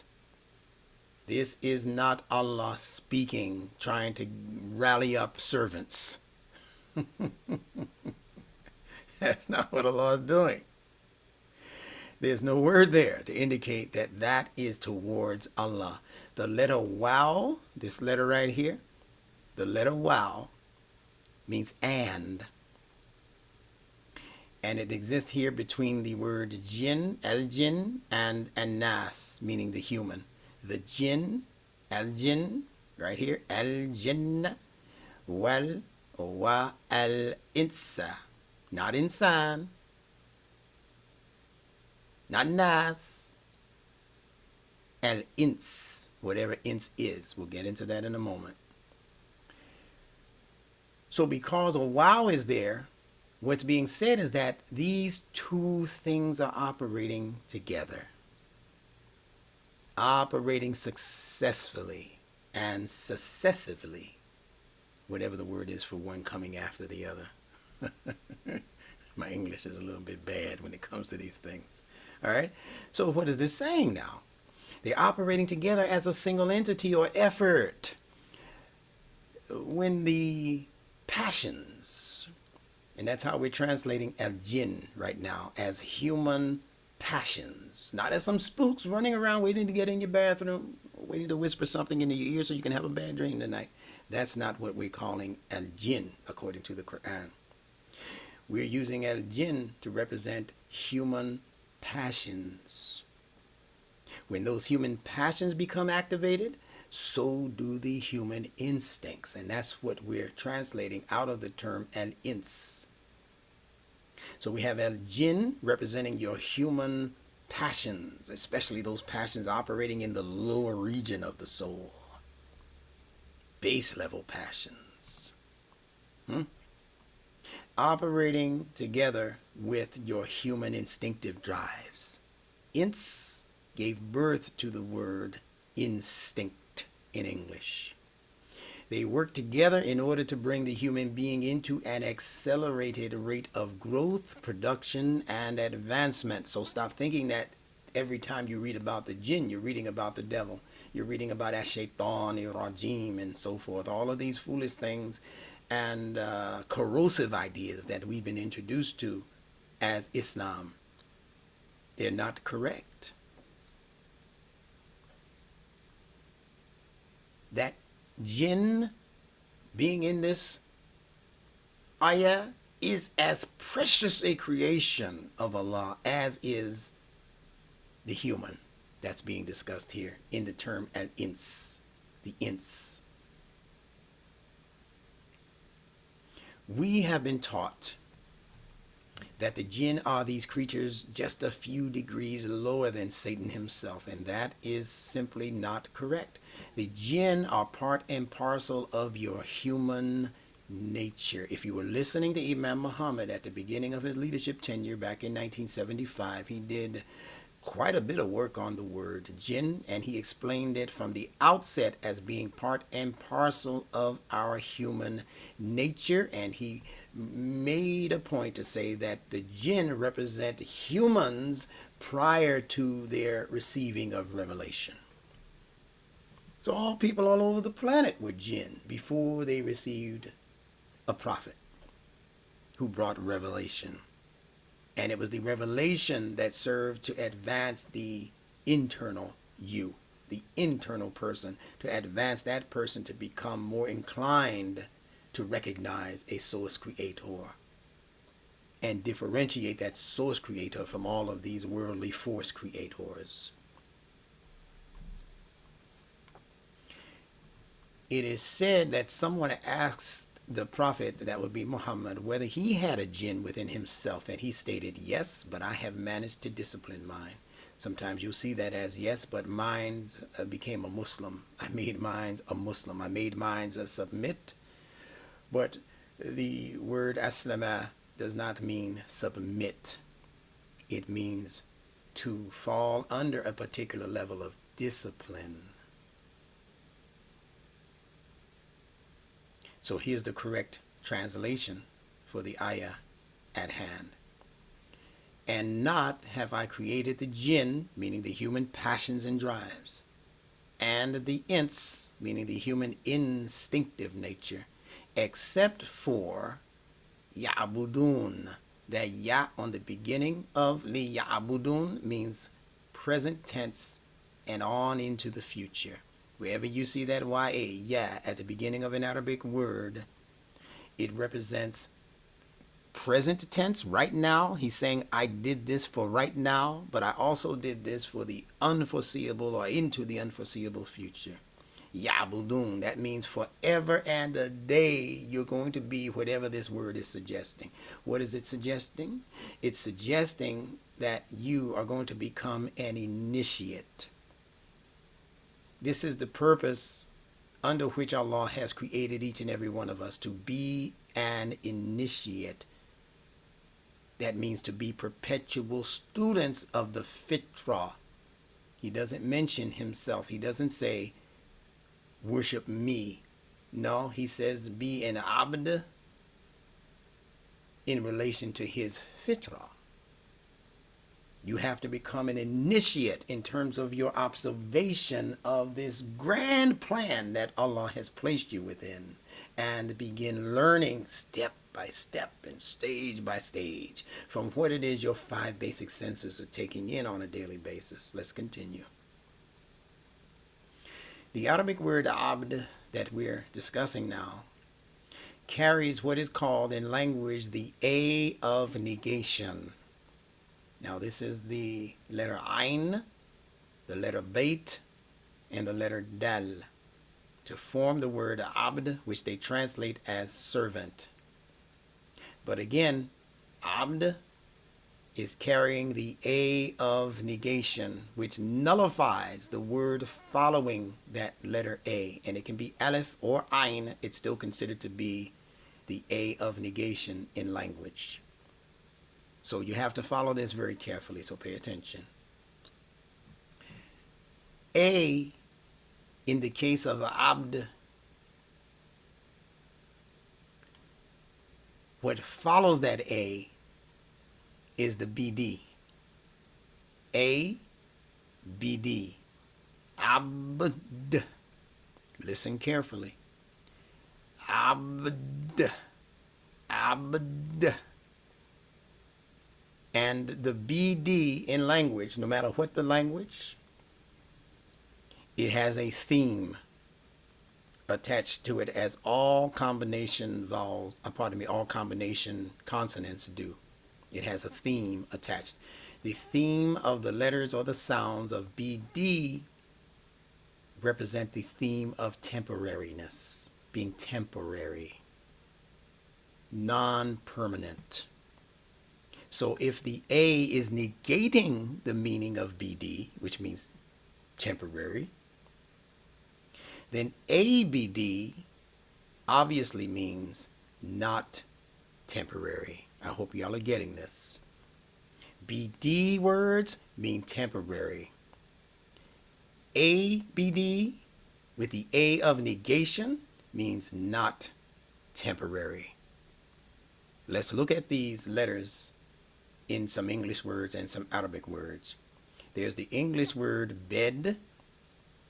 What is a bed? It's a place that you lay down in for temporary rest or repose. Beit in Arabic means house. What is a house? Do you stay in it 24/7? No, it's a place that you come to eat and to wash and to relax with your family, and then you get back out there and get to work. Because being in the house is temporary. They're making that almost impossible to do now with the 65 and 70-inch televisions and the stereo systems and all. There ain't no reason to go outside anymore. Brother slinging dope from the bedroom now. You ain't got to go outside. Just throw it out the window. Throw the money up into the window and be done. There's some people who never see the light of day, and they're actually they're in the house turning gray like vampires. Yes, I exaggerate, but just a little bit. You know us. All right? So being in the house is temporary. If I place a bet, I'm going to either win or lose. The bet will not stay in operation forever. It's a bet.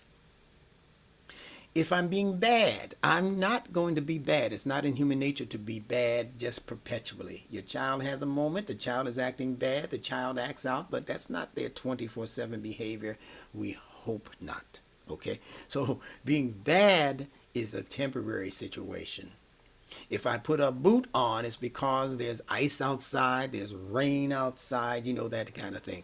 Normally, we don't just wear boots, we wear shoes and slippers and that kind of thing in normal weather. But when it's time to pull out the boots, you're going to be wearing those boots temporarily, whether you're in the Army, the Navy, that kind of thing, where they ask you to wear these foot gear. All right, this foot gear. So a boot, temporary. If I place a bid on something, $100, $150, you're not there for the whole daggone day long, just raising prices on a raising a thing to say I'm going to up that person who did. Man, how long would you be there if that were permanent? You'd be into the millions of dollars trying to buy, a table, a painting, no, that bid is temporary. And the bid that many of us know, the bid in prison, that's not supposed to be forever unless you're a lifer. Then you're not doing a bid if you're a lifer. You live there now. But normally if you're doing a bid, man, I'm getting out of here 2 years from now. I'm getting out of here 5 months from now. I'll see you on the outside, right? Temporary. So abd, therefore, carries the meaning of not. That A means not, and the BD means temporary. So together as a sentence, abd is saying not temporary. Now, Instructor Bilal is giving you such deep and profound wisdom in what he has said thus far, that if you just study this to yourself, once the class is over, once you get the replay, even before you share it with anybody, you learn what I'm telling you and be able to say it back to yourself in the mirror or to someone that you trust. Or call me up and bounce it off of me and ask me, is this correct, instructor? And I'll put you with another instructor who can make those corrections if they're not correct. This is a new level of learning Quranic Arabic language. Now, when you pronounce the word abd, the vowel A has expression. A-b-d. See?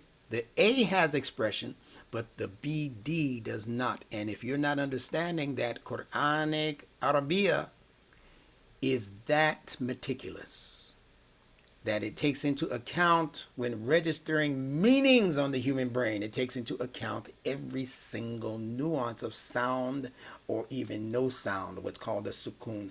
If Allah is silencing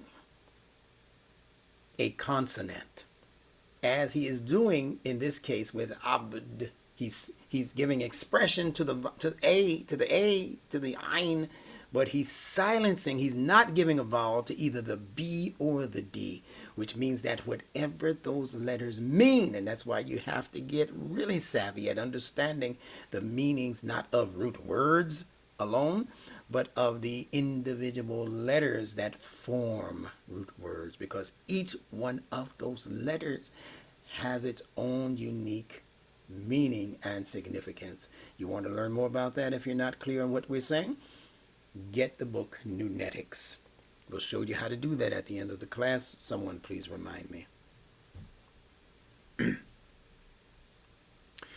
So the A is given expression, but the BD is not.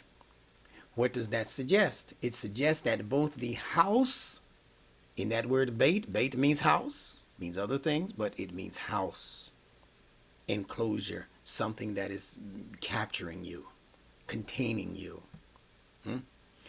So the house and whatever D represents, and we told you earlier that the dal means door. So the house and the door are closed, meaning inactivated. Whatever they mean, they are being inactivated, which means that they are allowing no entry. You know the other part of the Quran where Allah says, enter through the proper doors? This is what it's speaking to. You can't just walk into people's homes through the backyard door. But it's talking about entering into people's minds, into their psyche through the proper doors. Don't make a subliminal appeal to people. That's the back door that you're trying to come through. Come straight through the front door. Appeal to the human intellect, the ability to rationally understand what your suggestion or what your request is. That's the proper door. Don't come through the door of their heart, appealing to their mercy, appealing to their love for you or for someone else. Or no, come straight with what it is you're asking. Come through the proper doors, Allah says. And Allah says that there are 7 doors. There are 7 gates to both heaven and hell. And Imam Muhammad described those 7 as the 7 portals in the human head. 1, 2, the 2 eyes. 1 nostril, another nostril. That's 4. Right? 1 ear, another ear. That's 6. And the mouth.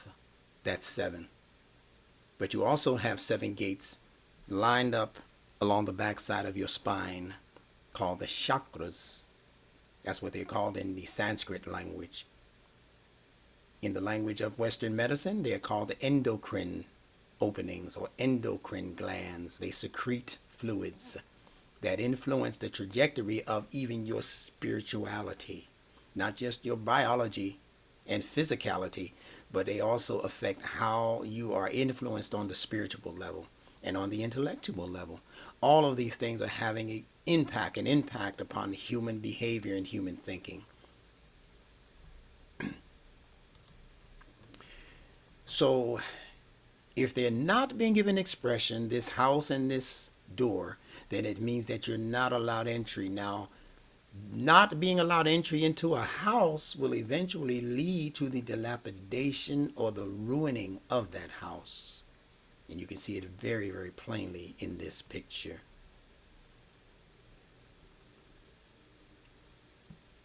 This is what happens to human beings when they do not have proper education and proper information coming into the house or coming through the doors. Abd represents the mind, but it represents the mind prior to it realizing that it needed protection against outside elements, outside influences, and against calculated intrusions that are concocted by social schemers whose mission is to rob it, the mind, of its potential. I hope y'all are understanding this language. When a child is young and uninitiated in terms of what the dangers in the neighborhood might be, they might get up before you in the morning and decide to go out into the front yard or on the front street, the front curb, and begin finding their friends and playing games and so forth, and you still upstairs snoozing. But the child is not cognizant of how dangerous that is in that particular neighborhood. So it leaves it wide open for people who are predators to come looking to see who they could talk to, whisper to, coax away from their house, get into the vehicle that's passing. They only can do that with children or child minds that are not cognizant of the danger in that. So the child is, in that sense, abd. It's serving the interest, but its own ability to recognize what the house should be and when the doors should be locked, that recognition is not in the mind of the child. Now, we're talking about a physical child, but I want you to stretch your imagination and imagine whole communities of people being like that. They are innocent. They are in a position to become initiated into whatever the dangers are and whatever the advantages are based on where they are, where they live, what their motivations are. They're in a position to become that, but they are not yet that. And that's what Abd is speaking to. Now, when the human, going back a little bit. Yeah.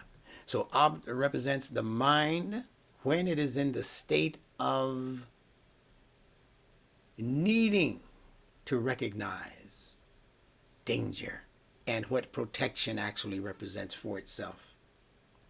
So danger will be concocted by social schemers whose mission is to rob the mind of its potential. That's what commercialism is all about. Robbing you of your ability to make cogent, rational decisions. So they go through the door of your emotionality. They go through the back door of their psychological way of entering into your edifice, and they take you for everything they can get. It's called commercialism. And it is that primal mind, that uninitiated mind, on its instinctive level of development. That's what we're talking about when we talk about societies of people who operate as abd. They are societies of people who are innocent. They are good people. This is actually how the bad Europeans who wanted to institute slavery in the West, this is how they came through the minds of so-called the primal people in different parts of Africa. They appealed to their innocence. They brought them trinkets and gifts and things that they thought the Africans would go for, and then they began to swap them out for slaves that were in Africa, enslaving themselves, or for tribes that they had issues with. You give us that, we'll give you the tribe that we captured, the people from that tribe that we captured. They're not us, they're not our people. With no Black Lives Matter over there in Africa. So my tribe matters. My people, you're born among us, so you're all right. Arabs had the same sickness. If you were from their particular tribe, baya. If you were not, we could care less about you and what happens to you and yours. Now, when the human does not recognize the need for Allah's guidance, then the human becomes prone to this level of dissipation, destruction, and eventual disappearance. Just like that hut will eventually be knocked down or fall down and dissipated, and someone will cart that stuff off, and the entire house will disappear. That's how human life operates also, in the abd positioning. So abd has to grow. The abd in you has to grow and evolve and produce effects that are beyond the closed down house situation and the permanently shut doors situation that many of us are carrying around right now in our heads. House being dilapidated right in front of us. Doors nailed shut right in front of us.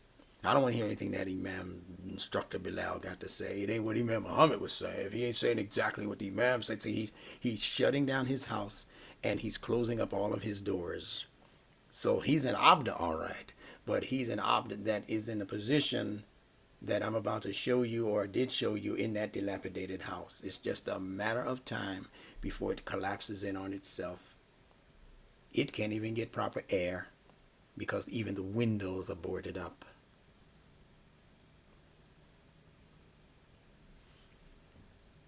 However, when the mind becomes conscious of its commitment to a higher power, it goes from being abd to becoming what the Quran calls an ibad. See, we look at these words, and because they share letters, we think they're saying exactly the same thing. We think an abd is the same thing as the plural word ibad, but it's not. Being an ibad of Allah is different than being an abd of Allah. The Prophet Muhammad's daddy was Abdullah. How much did that mean? Especially when you're working with the wrong Allah. What does it mean? That his father was Abdullah. That wasn't the calling card for Muhammad the Prophet. That wasn't his advertising spiel when he was appealing to people to accept his prophethood and to come into an understanding of the Quran as it was being revealed. His calling card was Rasulullah. He was the messenger of Allah carrying the purified message of Allah. That was his calling card. Do you read anywhere in the Quran where Muhammad the Prophet is referred to as Muhammad Abdullah? No. So why are you still referring to him as Muhammad Abdullah of the 7th century? Is that what the Quran says? Does the Quran place him in the 7th century?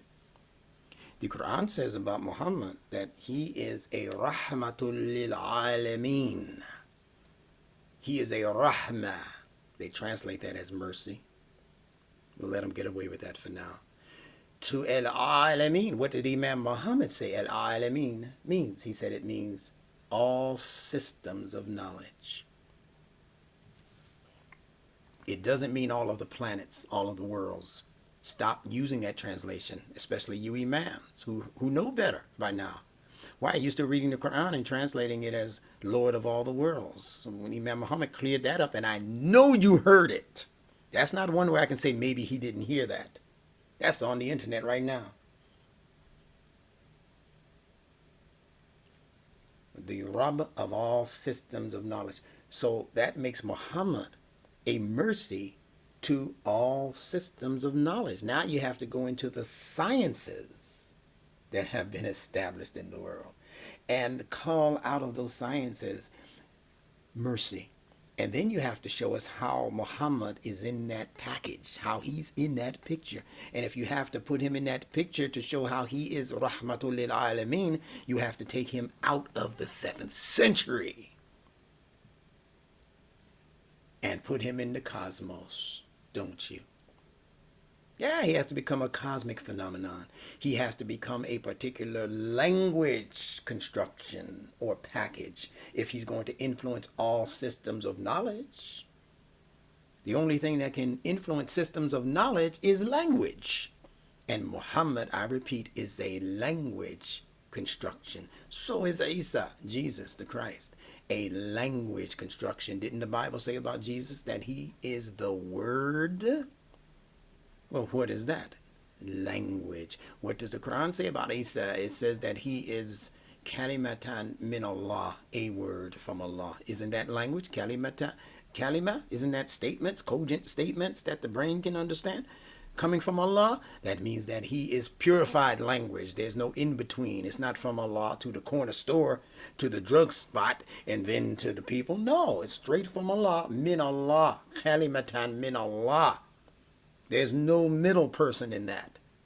There's no chance for impurities to enter into that language.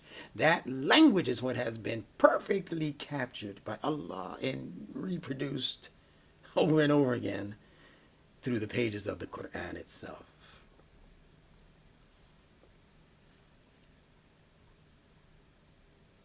And it is only, I repeat, when we refuse to recognize the need for that level of insight and guidance coming from the Source Creator that our lives become prone to dissipation, destruction, and disappearance eventually. When we recognize it, repeating again, we move from becoming simply an abd of Allah to becoming Allah's ibad. You become ibadullah. Now you're taking on social value. There are other people who are on the same field, back to back with you as you make your way up towards the destiny that Allah has charted for you. It's not you by yourself. It's never a me situation. It is always a we situation. When you recognize the social connections that you have in this journey, that's when your simple abd existence becomes ibad. This is where the house, that letter bait in ibad, takes on room. See, it's given a vowel, an extended vowel. It's not abd anymore. It is ibad. And you close the door after you get everything you need in your house situated. You still close the door to let the bad people, keep the bad people out.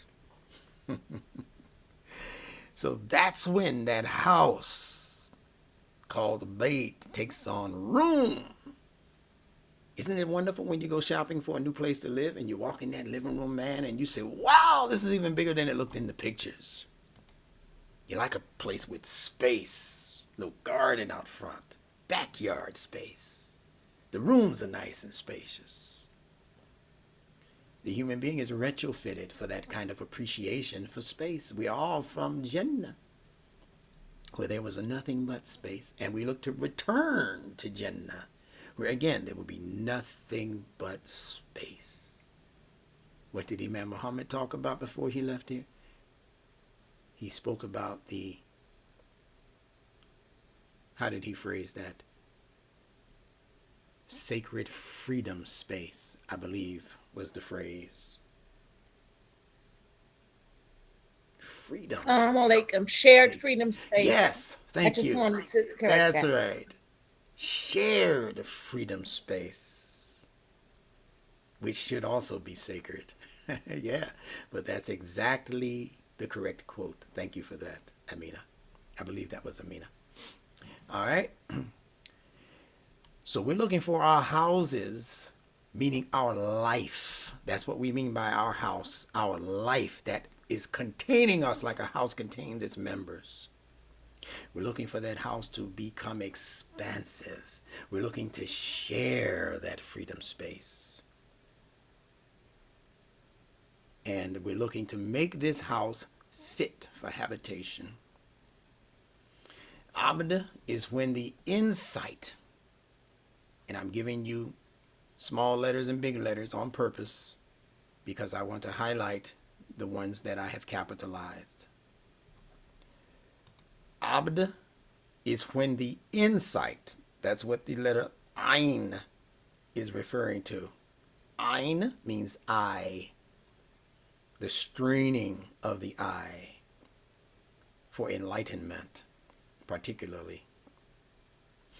So it's when the insight becomes contained. See, bait, a container. A house is a container. So it's when the ein becomes bait, contained by what? Dal. What is dal? Foundational issues. See, when your life becomes contained by mundane foundational issues that you can't seem to wrap your brain around in terms of how to keep those basic things supplied for you and your family. You're running out of food, you're running out of jobs, you're running out of money, you're running out of friends, you're running out of time, as Karima Medina Bilal told you yesterday. Life, she said, is measured in time. So when all of our time is spent chasing the mundane, how much time do you have to put into the higher life? This is what Maslow's theory is all about. Read up on that. MASLOW' theory, THEORY. It's also called Maslow's hierarchy of needs, and it's given in the form of a pyramid, with the base of the pyramid representing all of these foundational, mundane, everyday, physical or material needs that have to first be satisfied before you can move up the pyramid towards internal quests. How are you going to teach somebody something if their stomach is growling from hunger? You have to satisfy those mundane needs first before you can coach those people further up the ladder to more important successes. So that's abd. Insight being given to you on how to contain the foundational issues. What are those foundational issues? They are issues such as security, making sure that you're safe. Every infant wants this. If they feel unsafe, they go into boo-hoo. Kick their arms and legs up until they get some service. So they want security.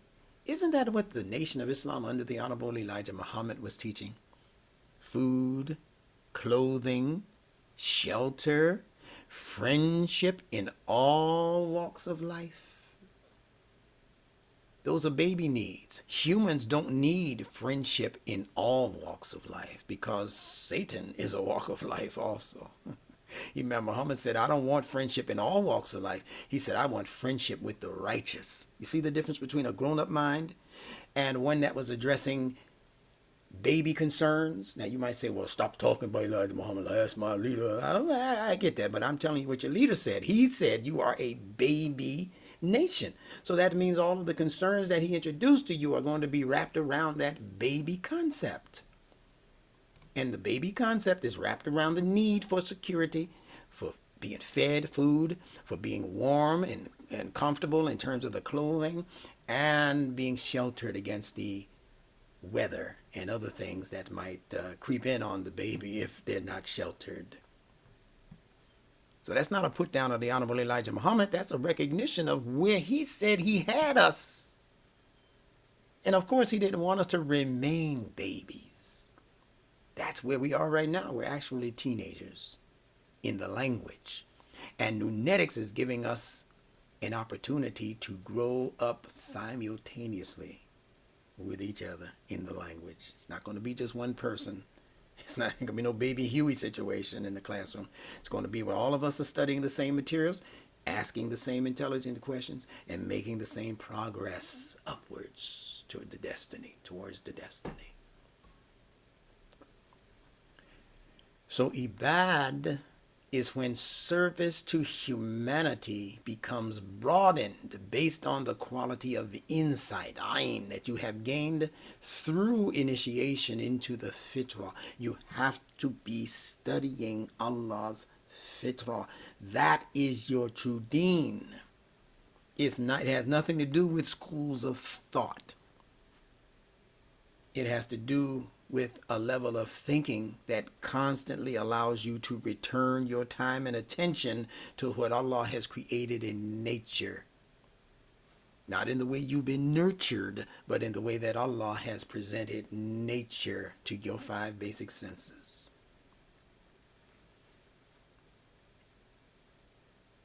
Anytime you hear that elongated alif as a vowel, as you do here in ibad, that open A sound means that whatever Allah is saying in this word, whatever qualities Allah has installed and instilled into this concept, it's open for all to partake of. You see that? So an ibad is one who is opening up their house so that other people can benefit from their gifts. Rahman, ar-Rahman, you see that open alif sound, that open A sound? Because the mercy is everywhere to be enjoyed. See, that's not the same as ar-Rahim. That's a little bit more closed. Everybody can't get that. Ask the Muslim scholars about ar-Rahim. Is that open to everybody? They said, no. Just open to those who qualify. But ar-Rahman, ask them if Adolf Hitler got some of that. They go, yeah, nam. Your worst enemies, were they also gifted by Allah with rahmah? They say, yeah, na'am. They can't deny it because Rahman is open to everybody. And the Baal is telling you that. You didn't need your scholar or your school of thought to tell you that. You didn't need your sheikh, your mufti, your imam, your rabbi, your priest, your preacher, your whatever, your minister. You didn't need those people to tell you that Allah's mercy, His generosity is open-ended. Rahman. And you should hear the same thing when you say Al-Quran. It's not just for you, partner. Not just for the Muslims who say, La ilaha illallah, Muhammad Rasulullah. Hey, man, that a Christian, get your hand off my Quran, man. If he was pronouncing it correctly, he would know it's not his Quran. That it's the world's Quran. And it's open to all. And he should know that if he's a part of the group called Al-Insan, that whatever he's supposed to be doing, humanly speaking, should be benefiting everybody. And Nas, it should be benefiting everybody. I'm teaching you a method of understanding the Quran that can't be beat. And you don't have to have taken 1,000 Arabic courses to understand and begin reading the Quran tonight based on what I'm telling you about these vowels. And I've only given you 1 out of 3 vowels. The open A sound, ah. Allah. Is Allah just for you? No. Look at the open A's in Allah. Alhamdulillah. That's not just for you. Not if the vowel is open. Now, if the vowel is a kesra, that's different. If the vowel is a dhamma, that's also different. But where the vowel is an open A, like in Surah Ar-Rahman, خلق الإنسان, the bayan, al-bayan, all of those things are for everybody to partake of. Keep that in mind. So, when you're going to buy a house, the first thing you're going to check is its foundation. Its foundation, the dal, and those issues related to its foundation. Before you even go into the interior of the house, if you're smart, you would walk around the perimeter and check the foundation. You see cracks in the foundation? Yeah, I don't care how beautiful the house is, y'all got to do something about them cracks. Because it means that it's just a matter of time before this thing collapses, because it's beginning to become dilapidated. I don't care what the inside of the house has been made to look like. The foundation is being ruined. And it's the same thing for the human life. If your foundational life has cracks, it's just a matter of time. If your relationship has cracks and you're not doing anything to repair those cracks, it's just a matter of time, as the song says. It's just a matter of time. A house of cards waiting to fall. So check your foundational life. That foundational life is explained to us exquisitely within the pages of the Quran. Let's look at what Allah says here about the house and the town that becomes ruined. It says, or take the similitude of one who passed by a hamlet. A hamlet is a small town, all in ruins to its roofs. He said, oh, how shall Allah bring it ever to life after this, its death? Look at this community. Look at South Side, West Side, Chicago. 16 murders over this past weekend. How in the world are we ever going to bring life back to this town? Look at the community of Imam W. Dean Muhammad. Where are they? They're so scattered. I don't even know where to find them anymore. Where's the progress? What happened to this town that we were going to establish? What happened to this economic effort that was in the process of being established? What happened to CPC? What happened to the bartering program? What happened to all of these things? These things were being intentionally ruined by people who meant us absolutely no good.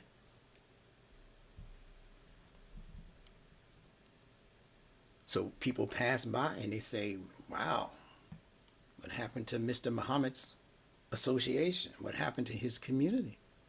Look at what Allah says. How is this ever going to be brought to life after this, its death? But Allah caused him to die for 100 years, then raised him up again. He said, how long did you tarry thus? He said, perhaps a day or part of a day. He said, nay, you have tarried thus 100 years. But look at your food and look at your drink. They show no signs of age. And look at your ass. Excuse the expression. Go check your jackass that you brought along with you. Because you can always have that. You can always have that jackass, that stubborn group just clinging on to you. And that we may make of you a sign unto the people. Look further at the bones. How we bring them together and clothe them with flesh. When this was shown clearly to him, he said, I know that Allah has power over all things. Now that's a very loose translation into the English language, and we're not going to do too much pondering over its true significance and mentioning 100 and mentioning the donkey and mentioning these other things and 100 years and that kind of thing. All of that has significance. My point in bringing it up tonight is just to show you how Allah handles the subject of the rebuilding of a town or a community that was left for dead. So I say keep hope alive, brothers and sisters. In Imam Muhammad's association especially, and in other places where you ain't what you used to be. The dilapidated hamlet's roofs are representative of the pineal gland. Just one very loose reference to multiple things that the Quran is speaking to. The dilapidated hamlets being ruined all the way to its roofs are also indicative of what has happened to the human being's pineal gland and those energies. The resurrection and the restitution of the town is akin to the re-establishment of the potential for enlightenment within the pineal. The pineal has the potential for future enlightenment, but it has been calcified. It has been ruined all of the way up to its roofing. And the roofing is in the cranium, right here. Right here between these two eyes is where the third eye begins, and the energies are risen or are raised from there to enlighten the entire scope of the human intellect and beyond by connecting the human intellect with cosmic frequencies, where the ideas for growth and development are no longer limited to people and places and things within your parameter or your perimeter, but those ideas now are being inspired from on high cosmically. It's what makes a prophet a prophet. That level of reading taught the human being that which he before was not knowing. That's the level that we're talking about. Not the level of what you learned from your mommy, your daddy, your siblings, your teacher at school, or your friends in the schoolyard. Not that stuff that you learned. That's temporary, that's mundane, that's average. We're talking about being tapped into a level of development that is no longer just conscious awareness, but it's awareness in total, where you don't even have to depend on being conscious. When you're totally aware. I know you don't understand the difference in these words that I'm using and how I'm using them. I'm laying it down for future discussion. Just remember that we're going to eventually compare what consciousness is to what awareness is. I'll give it to you very briefly and then we'll expound at a later date. Every human being is born aware. Every human being is born aware. But that's not the same as being conscious. Every infant is born aware that there's a feeding source, aware that it has certain feelings about being hungry or being wet in the diaper or poo-pooed in the diaper. It has certain feelings about that. It can't tell you consciously what to do about it. Not yet. But it can respond to that limited level of awareness.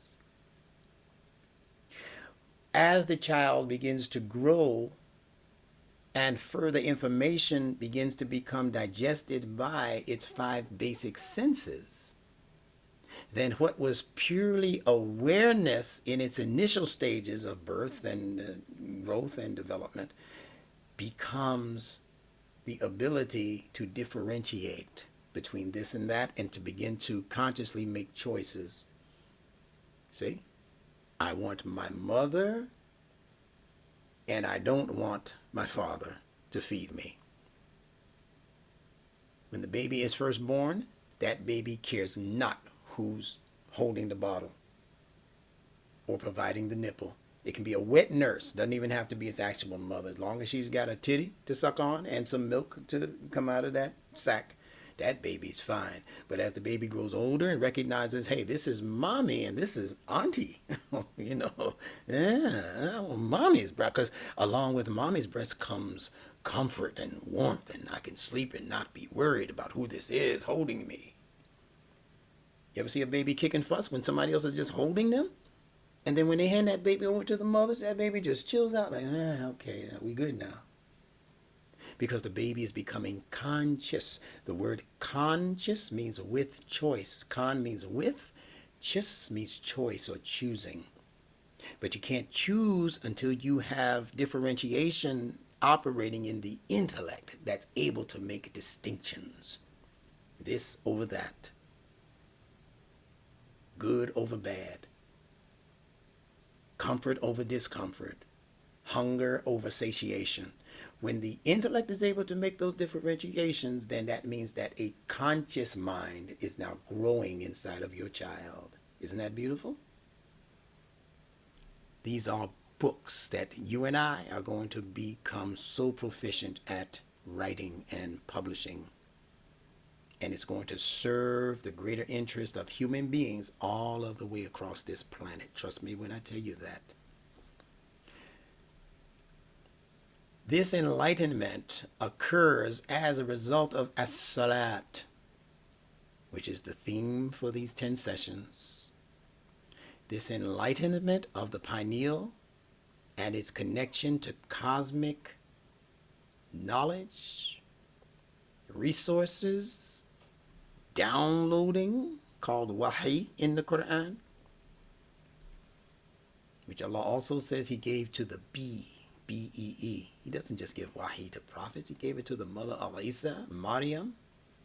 Allah says that He inspired with His wahi the very earth that we are a part of. The earth has received Allah's wahi. What's wrong with you, Negro? How come you're not receiving any? Because you don't know how to ask for it. This is what Salat is truly addressing. The need to ask for what you want in the proper manner, in the proper form, in the proper wordings, with the proper thoughts, excusing all other thoughts and thinking that are not part and parcel of what that request is going to be. Getting that out of your brain. That's a process called meditation, contemplation, evaluation, single focus is what Salat is about.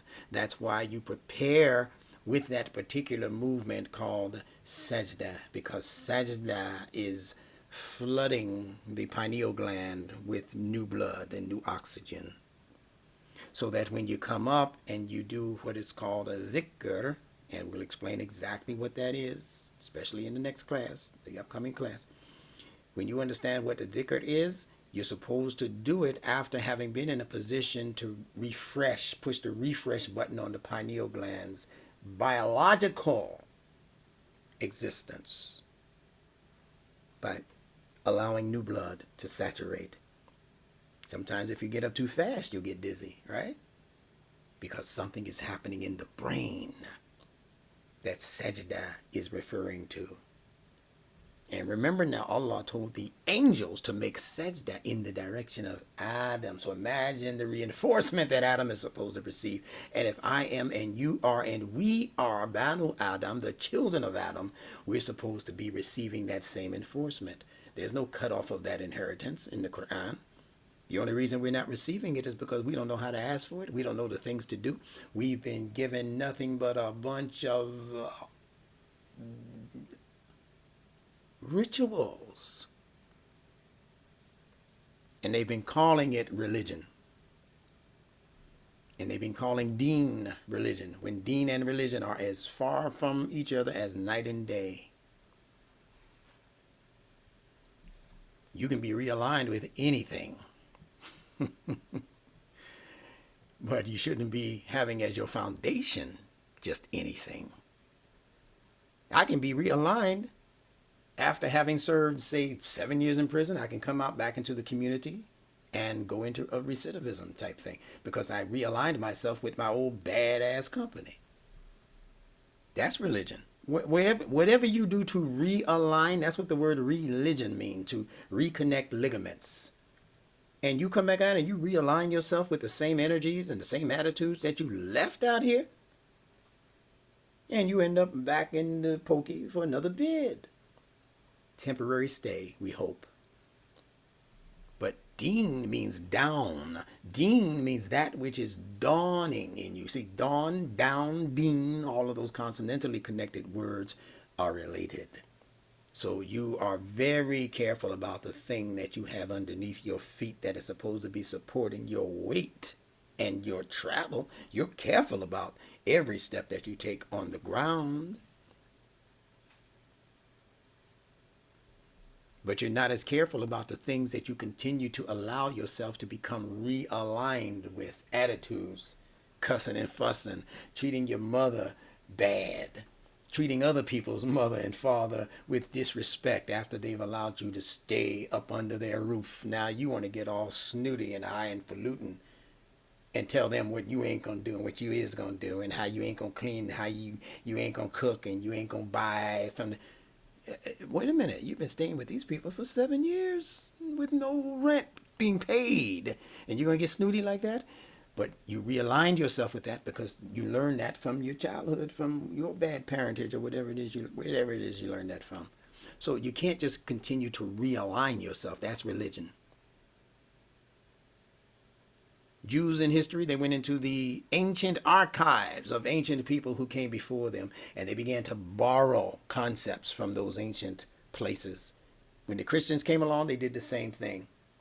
They went into ancient Jewish history, and they went into ancient history of sun-worshipping societies, Ahura Mazda, and all of these societies. And they began to take from there. One of them was called the Saint Basil. Imam Muhammad mentioned him once, and he had what's called the Honeybee Theory. So he did like the honeybee. He went from flower to flower to flower and began to collect some from this flower, some from that flower, and then brought it back to make his honey. Well, that's what Christians were told to do by Saint Basil and others in the Catholic Church, particularly. They said, go there to the Persians, get something from there. Go over there to the ancient Hebrews, grab something from there. Go to the pagans all the way up in the mountain, and bring stuff back that we can call our own. So they were realigning those ideas with what they wanted to develop as Christianity or as Catholicism. And guess who were the last ones on the block to use that same stupid strategy? The Muslims did the same thing. They ran into some brick walls reading the Quran, and they didn't quite understand what Allah was asking of them. So they look in the Quran and it says, well, if you want to understand better, ask the people of the book. But they began asking the people of the book the wrong questions. Say, well, our Quran says Adam and his Zawj. They said, don't you have Adam in the Torah? Yes, we do. Well, who is this Zawj? Zawj for us means his wife, his spouse. But she's not given a name in the Quran. So the Torah said, the people said, well, that's Eve. That's Hava. We call her Hava in Hebrew. That's Eve. So just call her Eve. Same name. She's in the Bible, So Muslims started saying Adam wa Hawa, the Arabic word for Eve. Adam and Hawa. And they printed that all over bunches of hadiths and in bunches of seerah books and all kinds of books on Islamic protocol and history and who's who in the scripture and all that. And they began to inculcate a whole lot of information and a whole lot of names from other spurious sources that are not found in the Quran. Listen, if Allah doesn't give you the name of someone in the Quran, guess what? He didn't want you to know, and he didn't want you to call that person by that name. There must be something wrong with that name. Allah doesn't give you the names Cain and Abel in the Quran. Why are you running around here talking about Cain wa Hibl? I'm talking to you Muslim leaders now, you scholars, you imams. Why are you running around in the khutbah talking about, yes, in the Quran, you have, this one and that one, and Cain and Hibl, and that's Cain and Abel in the Quran. There is no Cain and Abel in the Quran. There is no Hawa, there's no Eve in the Quran. Why are you trying to push her into the house when she's not an occupant, according to Allah? It would have been just as easy for Allah to say Adam wa Hawa, wa Cain wa Hibl, but he didn't say that. So what gives you the authority to say about Allah's book what Allah has not said about his book himself? Serious matters of deen we're discussing now. And all of it is leading to the correction on the concept of as-salat. Stay tuned.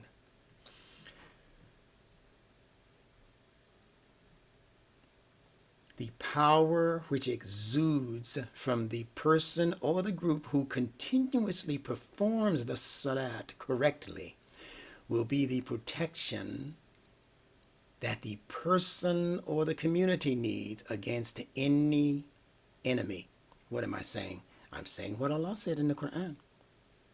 That no people fell until they had first left off or abandoned as-salat. So if you have been defeated, as the Muslim world population has been and cannot admit anything else except defeat at the hands of this modernistic society, especially Western society in particular, if you have been defeated and dethroned from the level of excellence that you exhibited in history about 1,000 or so years ago, or better, in the sciences, in the arts, in the culture, excellence being displayed by Muslims sharing the knowledge in Andalusia, ancient Spain, sharing the knowledge with those Christians, taught those Christians how to bathe. They didn't have irrigation systems until the Muslim Moors came and built those systems for them. Taught them high mathematics and high sciences, established the sciences that the Greeks had begun but hadn't mastered. The Muslims showed them how to gain mastery by tapping their knowledge into the Quranic base source of knowledge. So where did all of that disappear to? It disappeared when the Muslims historically began to allow for the reinterpretation of Quranic logic by people who wanted to see the Muslims disappear from planet Earth altogether. So they began to manipulate the knowledge during times when they could no longer manipulate the might. Muslims were too powerful in the world, militarily speaking. So they started pulling switcheroos on the Muslim. They started looking for weak points among the Muslims.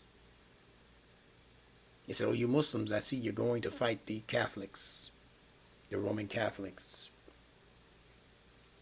And the Roman Catholics are carrying an image of a dead body on a cross into battle. And they're saying that that's God, that God was crucified, killed, and they knew that would touch the Muslims' heartstring. Oh, yeah, you cannot kill Allah, subhanahu wa ta'ala, astaghfirullah. They knew the Muslims would feel that way. So they suggested to the Muslims, hey, listen, why don't you carry something into battle that would be more significant than what the Christians are carrying as a dead body on a cross? And the Muslims said, well, what do you have in mind? Oh, we just found this old symbol that we're going to blow the dust off of, and we're going to revamp it so that it fits your particular classification of respect and admiration for what you believe. Well, what is that? The Star and Crescent. Muhammad the Prophet knew nothing about any star and crescent. Read his seerah. Even the fabricated versions of his seerah don't mention that he was in touch with some concept called star and crescent. But all of a sudden, all over the Muslim world, we have flags now with stars and crescents. At least Mr. Farad, I got to give that man credit. He presented a star and crescent to the Honorable Elijah Muhammad and the original Nation of Islam that had the star and crescent inverted. And instead of it representing the last quarter of the moon as a crescent, he gave us the flag that represented the first quarter of the moon. In other words, the light is just beginning to surface, as opposed to the one that the Muslim world was sold, where the light was actually about to go dim and disappear. The fourth quarter, you're about to reach that black moon stage where nothing is, there's no light.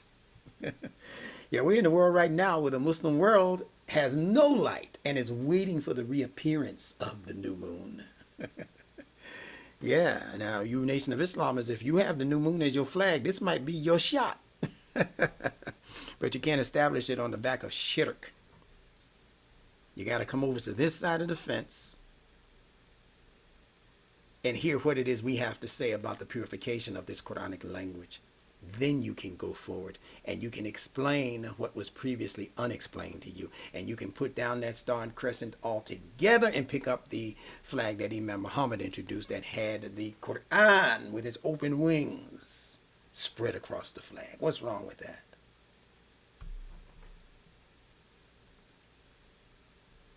And that flag was inspired by his father, the Honorable Elijah Muhammad. So what problems you got with that? All right.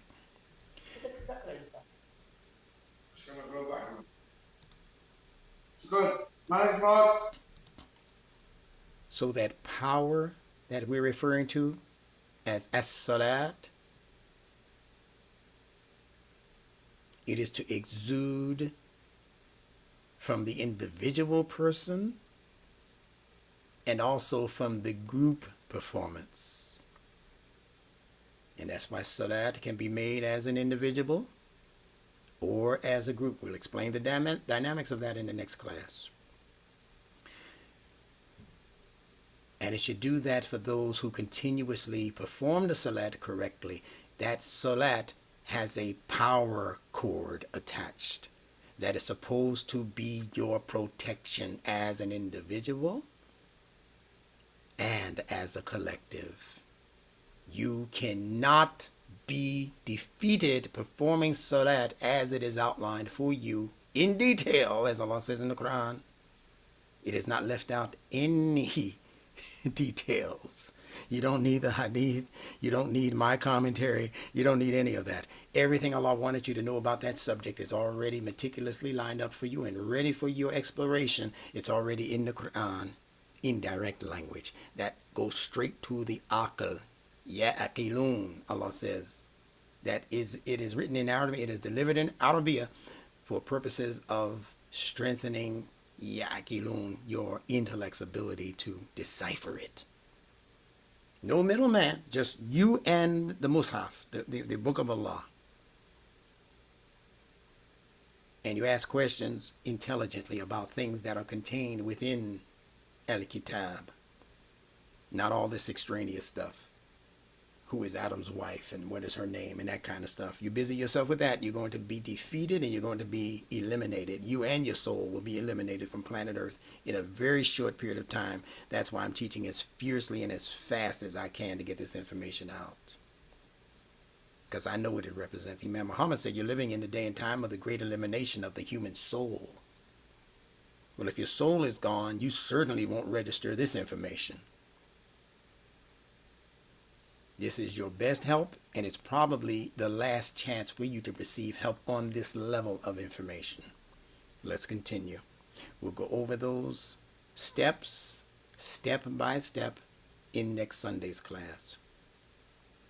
Now, the word for human in the ayah that we read earlier, which is just beneath this line here, about jinns and men, the word for human in this ayah is ins. See, if you're simply reading in English, you're going to miss all of this. So I have to carefully and slowly introduce you to these differences. The word here is al-ins. See? This is al-jinni, al-jinna, pardon me. And this is wal-insa. The jinn, the ins. And the ins means the men or the humans. I have only created the jinns and the men that they may serve. Take me out of the equation, because your nature is going to serve something or someone, even if you don't have sense enough to turn that nature of looking for things, evaluating things, trying to find things useful, and eventually serving and maybe even becoming enslaved to these things. Your nature is going to do that anyway. So your best bet is to find out how to set that nature up so that it serves the interest that Allah intended for it to serve. And if it's not serving humanity, you've already lost.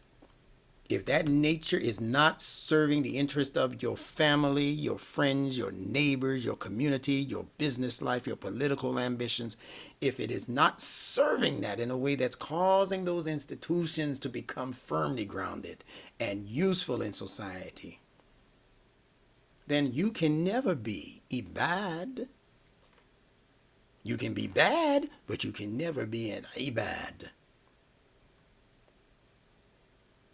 So this word ins is a combination of the letters Aleph, Nun, Sin.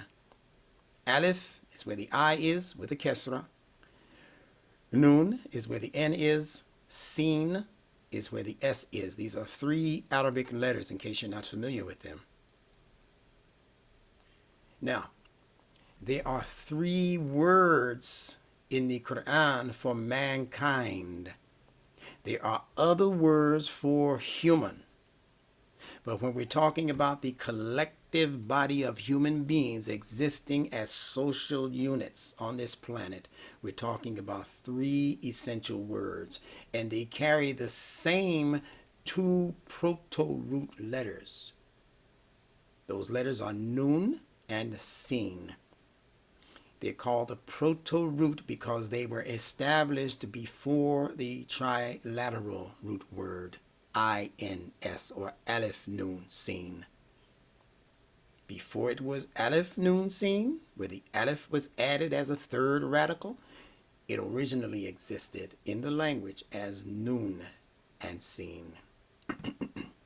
Now, the letter Nun is called a nasal letter, and it alludes to the mind's intuitive processes. Intuition.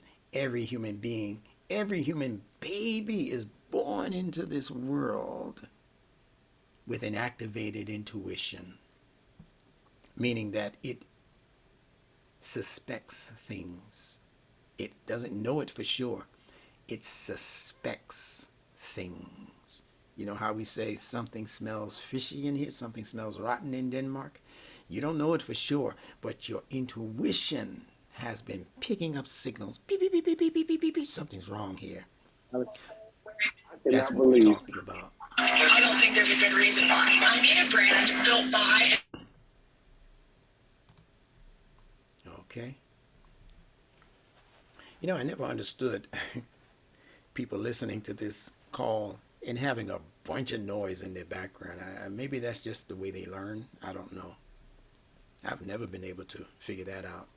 You come to a teleconference call or you come to a webinar, and in your right there in your immediate background is television and music playing on the radio. And I mean, come on now. Discipline yourselves. Turn that noise off and listen more carefully. So this letter Nun is a nasal letter. This is what it looks like. And it alludes, I repeat, to the mind's intuitive processes. Even the human infant, every single infant that is born with this intuitive ability. The letter Nun also refers to the seed. That's why we call this system Nunetics, after the letter Nun. And it means that every letter in the Arabic letter system represents a seed with possibilities clocked into it for greater understanding of the words that you're reading. That letter Nun means seed. And every seed, once you bury the seed, that seed intuitively knows what to do towards the furtherance of its life form. You don't have to dig it back up and teach it. No, you're supposed to sprout, and when you do, you have to send down a taproot first, for God's sake. You don't have to teach that seed. That seed, it will do nothing if you hold it outside of that growth environment. It'll just be a seed. It'll be, for all intents and purposes, dead. But once you put it in contact with its life essence, that vibration is going to send out frequencies that tap on the door of that seed and say it's time to grow. And I want you to grow this way first, down, and then I want you to wrap around some rocks, and then I want you to send up a shoot. And the seeds do it every single time. We're talking about potentials that Allah has clocked into the human soul in the same way that He has clocked these potentials into the plant's seed and soil. Soil and soul operate exactly on the same Fitrah-based motivations. The soil needs certain conditioning. Your human soul needs to be conditioned a certain way. The soil needs moisture. Your human soul needs proper emotional stability. That's water for the soul. Your soil needs light. Your soul needs enlightenment. Your soil needs oxygen, air. Your soul needs spiritual rejuvenation. They're perfectly compatible. The physical and the metaphysical, they're kissing cousins. So learn language based on that process. No one has to teach the seed. It is intuitively tuned to the fitrah. The letter Sin alludes to the chewing, i.e. the pondering, the rational intellect, the pondering that takes place in the rational intellect. That chewing down on information once you get it, trying to piece it apart. Let me see if this is real. Let me see if this is beneficial. That's what your intellect is doing once it receives food.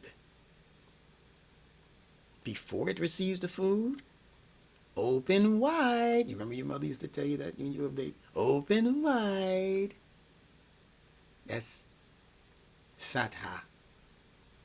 See? That's the aleph operating in the open vowel ah. When babies cry, ah, ah, right? Cartoons show the little tonsil in the back, little sweet pea is back there crying and all of his arms. But you have to have an open, wide mouth to get that open ah sound, because human life begins as an open book. Whatever the baby does is in front of your eyes, whether you like it or not. It'll poo-poo in its diaper in front of you. It'll pee in its diaper in front of you. It'll laugh. It'll cry. It'll mess up your business meeting. It doesn't care. Whatever the infant does, it's going to do it openly, transparently. That's how human life was meant to be initially organized, as a transparent life. And every future relationship is going to depend on that level of transparency if it's going to grow into normal, naturalized life, including the life of your relationships. Don't get me started on that topic.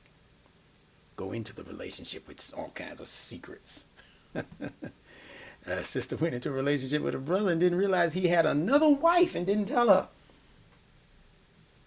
And I know you sisters going, yeah, I know some sisters like that. I hope you ain't you. I hope it ain't you. Sister said, and I heard it on more than one occasion, so I know that these things are true. Yeah, she married this brother, and he found out he had 2 other wives and didn't tell her. She asked him about it, and he said, I don't have to tell you that. So Islam says, I don't have to tell you that. The Prophet didn't. They go into all of these hadiths. Sure, there's a hadith somewhere that says, be honest. You don't think she's going to find that out? Oh, man. You got the bed sheet out the window tied so you can creep out at 2 in the morning and you don't come back for 2 days. She's going to know something, man. But you don't want to be transparent. You don't want to be truthful. What kind of Muslim do you think you're trying to be?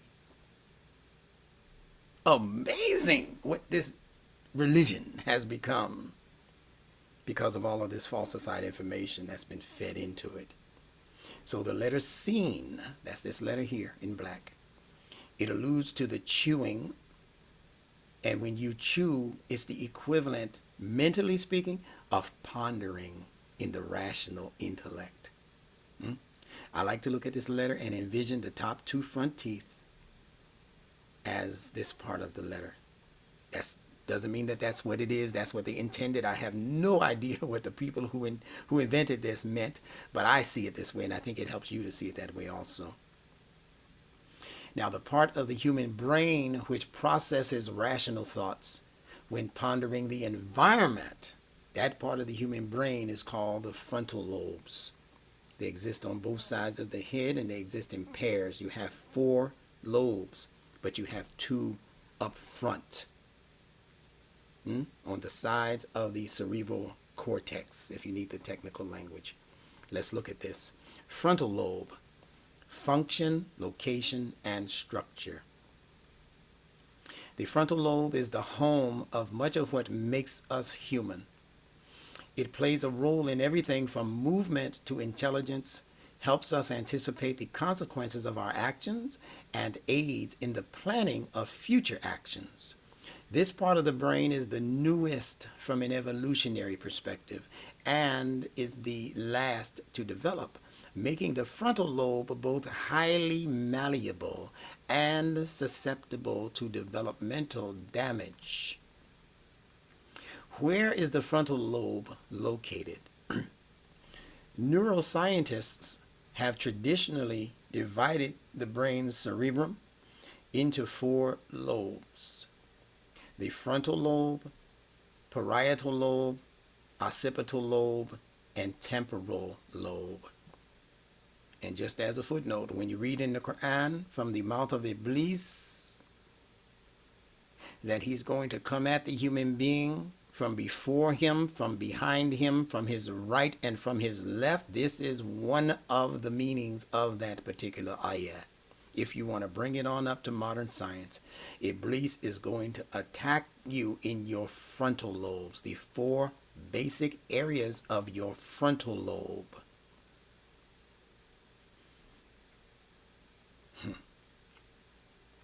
The cerebrum is the newest part of the brain to have evolved. Remember, Allah is Rabb of al-Alameen. He's the evolver and sustainer of all systems of knowledge. The cerebrum, I repeat, is the newest part of the brain to have evolved and houses most higher functions such as conscious thought, morality, memory, and the ability to learn through memorization, deduction, and other complex processes. The frontal lobe plays a key role in this complex set of cognitive functions. Named for its location, the frontal lobe is situated toward the front of the cerebrum, just behind the forehead and under the frontal skull bones. So do you know what that means? It means that it has direct contact with the so-called third eye sitting in the middle of your skull. It sits atop the temporal lobe, in front of the parietal lobe, and apart from the occipital lobe, with portions of the limbic system, sometimes called the limbic lobe, crossing all four brain lobes, including the frontal lobe. The central sulcus separates the frontal and parietal lobes, with the lateral sulcus separating the frontal and temporal lobes. Don't worry about trying to remember all of that. You'll see it in the replay. You can stop it, pause it, take notes, continue, etc. What does the frontal lobe do? The frontal lobe is the slowest part of the brain to mature, continuing to create and prune neural or nerve connections until a person's mid-20s. This means that brain damage early in life renders the frontal lobe particularly vulnerable, potentially affecting behavior and cognition forever. Process note. What these sneaky demons have done throughout this whole so-called COVID exercise, as one political official called it in its beginnings. He called it an exercise. It has been proven over and over again by professionals who study the human mind, human emotionality, human rationality, human conscious thinking, and all of the above. It has been proven over and over again by the best of the best in those areas of psychology and psychiatry that the way they went about shutting down the entire world, it has not yet seen its fullest negative manifestations. Those negative manifestations are going to show up acutely in the next few years, and you're going to see it mostly, you're beginning to see it now in this rash of school shootings by these very young teenagers who have been under the pressure of this non-social environment that they've created. It's already affecting their behavior and cognition forever. But you're going to see a continual rise. And you're going to see behaviors that will astound you, even though you think you've already seen it all, heard it all. If you are not thinking seriously about the establishment of some form of viable community life, you might be in heaven in your head, but you're not going to be in heaven in your community environment. It's going to be rough riding out here very shortly. In many places it already is. Referencing Chicago, Illinois, one more time, not to mention Los Angeles, where people are living street by street by street in tents, homeless.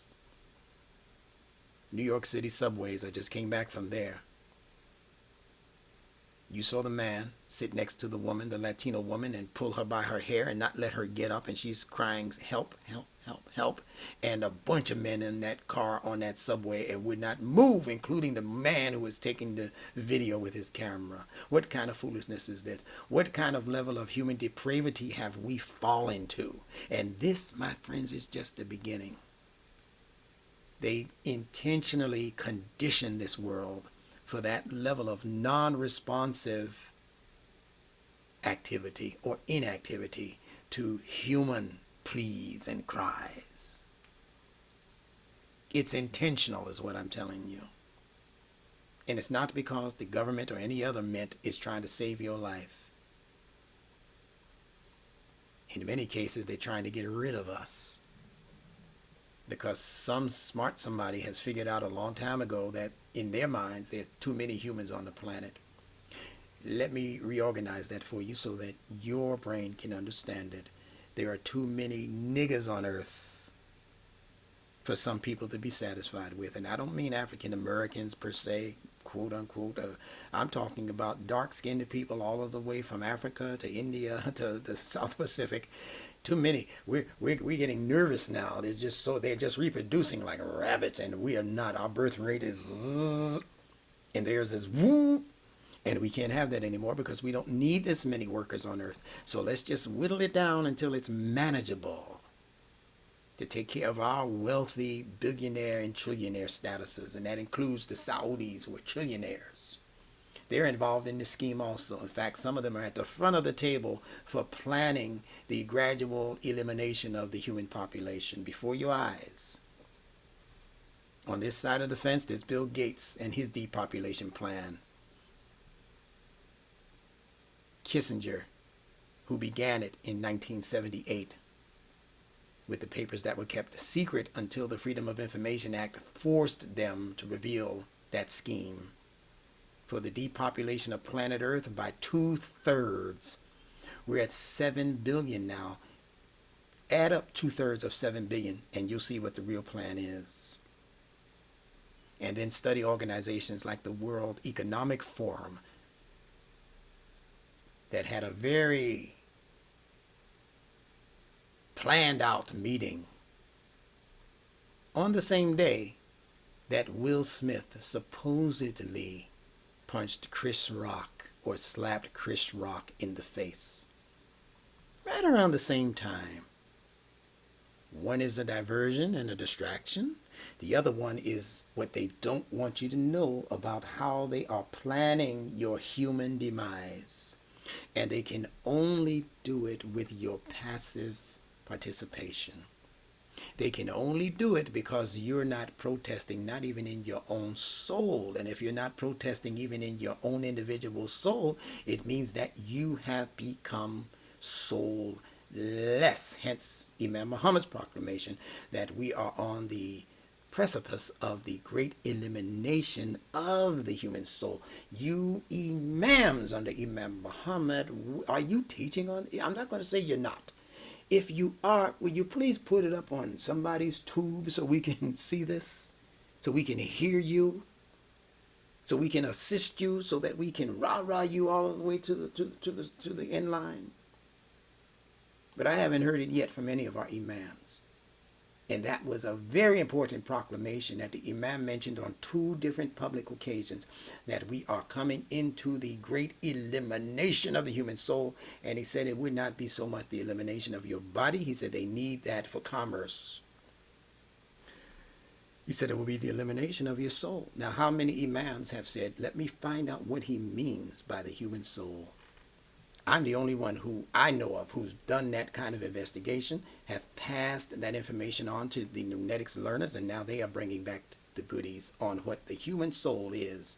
Because if you're depending on the English of the Quran, then you have to look at 2 different words that are being interpreted or translated as soul. You got to look at the nafs, N-A-F-S, nafs, and you have to look at the ruh, R-U-H or R-O-O-H. Both of them are translated into English as soul, and sometimes the ruh is translated as spirit. But which one was Imam Muhammad talking about? See, those are the questions we're supposed to be asking each other in our intelligentsia circle. You're supposed to be calling Instructor Bilal by now and saying, listen, Instructor, I had you all wrong based on, West. Can we have a conference call or a webinar where you can just explain to us just that? Don't get into all of the other deep stuff. We just want to know what the Imam meant by soul. I'll give you what the soul means in English and those two versions of Arabic that we just discussed. And you will walk away satisfied with probably having in your back pocket, based on that conversation, your next 10 Jummah khutbahs from just those three words. Soul, S-U-O-L, S-O-U-L, pardon me. Nafs, N-A-F-S. Ruh, R-O-O-H. You'll be able to teach on that for the next year if you are a true student of language. Let's continue.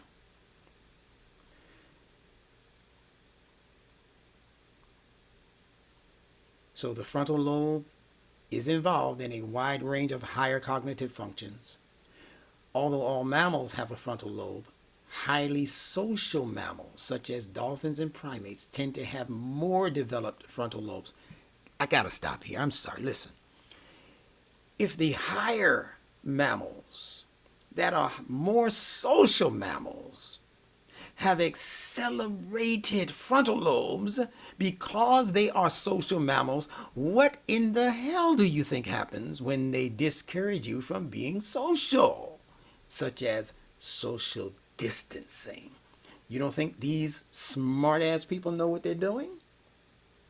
When they say stay 6 feet away from each other, and then when they go to bury somebody, they say bury them 6 feet under. But because you are not in touch with their code language and their numerology, you have no idea what they are referring to above your heads as satire when they say, stay 6 feet distant from me. You don't know what 6 means in their language and their lexicon. Why is the devil, the beast in the Bible, 666? Why is the woman in our society not considered an adult until she turns 666, meaning 18? Yeah, she's got to be 18. She's got to be 3 times 6. But the man turns male in manhood. He comes into that at 777, 21. 7 being the divine number, connected to heavenly ideas, connected to God. And 6 is connected to materialism. Allah created all of the material things, and he concluded it on the 6th day, according to the Bible Genesis. That's the fullness of material appetites and aspirations. That's 6.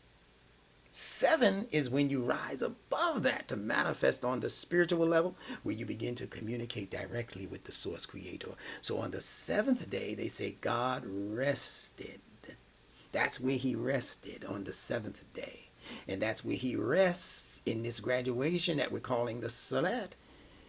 Those energies rest on the 7th level of heaven, like the one that they say Muhammad went up to and led the rest of the prophets in sajda in the SALAAT. Yeah.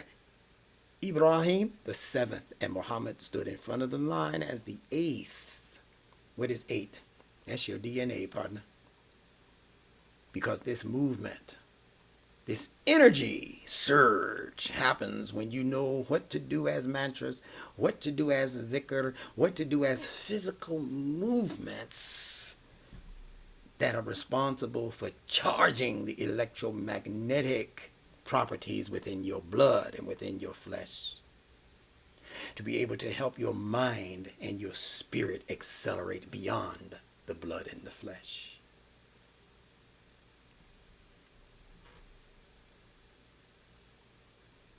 So this suggests that our social interactions may play a key role in the development of intelligence, and that the brain must devote significant resources to responding to the demands of social interactions.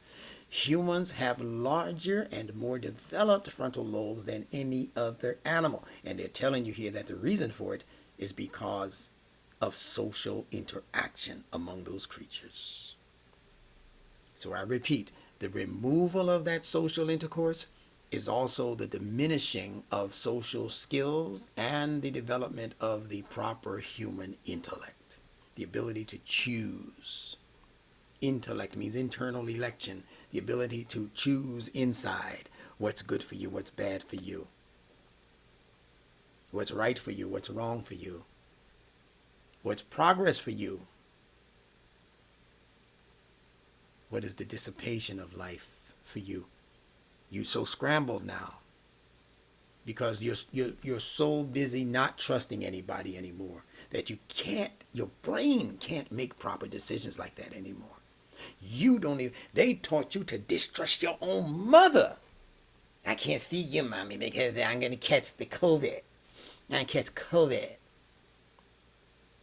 She ain't sneezing, she ain't gagging, she ain't coughing, but you have your mother outside of your glass pane door window telling her she can't come in because you're afraid she might kill you. Do you know how retarded that will make your brain in time if you accept that idea? It will make you a social reject in a short amount of time. There will be no people, no job, no place you can go where you won't be acting like a pure D fool because you allowed Shaitan to come in and pull the proverbial wool over your sheepish eyes. I'm talking to you straight. Notice the shape of the rat when chewing on food. This is going to be a little fun for you. It surely resembles the shape of the human brain when chewing on information, which we refer to as rat ayin al, or rational knowledge. When the brain is chewing on rational knowledge, it resembles the shape of the rat itself. That's where they got the concept. And this chewing on rational knowledge for the brain only occurs within those frontal lobes. This is the part of the brain that rations out information, separating that information into usable chunks. Notice that the rat's teeth are exactly where the brain's two frontal lobes have been positioned. And its tail is located where the spinal cord would be. Let's look at that more carefully and closely. See? Here's the rats. Look at the shape, the contour, the profile, and then look at the profile of the human brain. With his frontal lobes right here, that's where the rat's teeth are. His two teeth, this is where your two frontal lobes are located. Isn't that wonderful? See, instructing signs in the skies, instructing signs in the earth, and like signs in you. But Allah says again, most of us are not paying attention. Imam, can you enlarge those photos? Let me see if I can do it just a little bit before I get back to the writing. Hold on. And I'll move in a second. I'll have to de-enlarge it, but this is the rat on top, as you can see. And I'm sorry it comes out like that the way it's fine in my computer, but it happens to come out a little bit small in yours. But when you get the replay, it'll be all fine. But that's the rat on top. And this is the photo of the mechanics of the human brain. As you can see, this layer on top is the skull. Dura mater, we're going to be speaking on all of these things between the end of this discourse on Salat and also the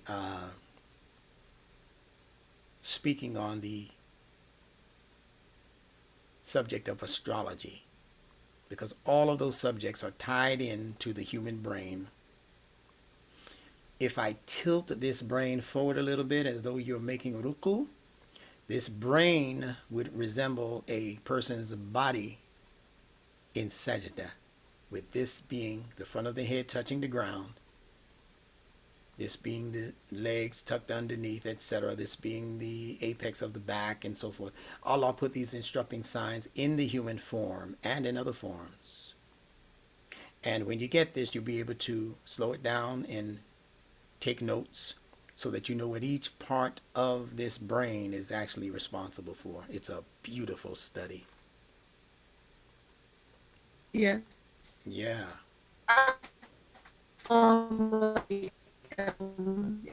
Okay. Excuse me, I just You're asking a You're asking a question? You're breaking up a lot. You're breaking up. I can't really understand anything you're saying. I'm not understanding anything that you're saying. Is coming out all garbled. I don't know why, what kind of microphone you're using, but we can't hear you. Yes, sir. My connection was bad. Can you hear me? No, I cannot hear you. So what I would ask you to do is reduce it to the chat box, and I'll check it out there and answer it from there. Okay? All right. Sorry about that. So the spinal cord would represent where the rat's tail is, obviously. The rat were up on a table, that tail would be hanging down, just like that spinal cord is from the back of the brain. Now, these obviously are your 5 basic senses. They are hearing, smell, taste, touch, and vision. I have to reduce the size of this some. Okay? Try and do the best I can to make sure you're seeing everything. Humans come into this process once the 5 basic senses come into contact with objects in the environment.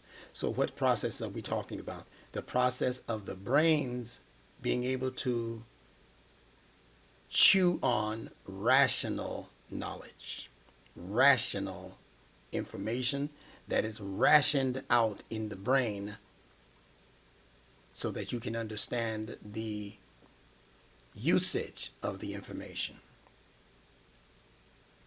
That's being taken care of by your 5 basic senses: hearing, smell, taste, touch, and vision. In this next picture, you're going to see 3 different aspects of the human brain. The human brain that makes you human, that makes you humus mind, as Imam Muhammad interpreted the word human. That's responsible for language, ideas, concepts, artistic visions. That's in the neocortex portion of the brain, particularly operating in the front of the brain, in the frontal lobes.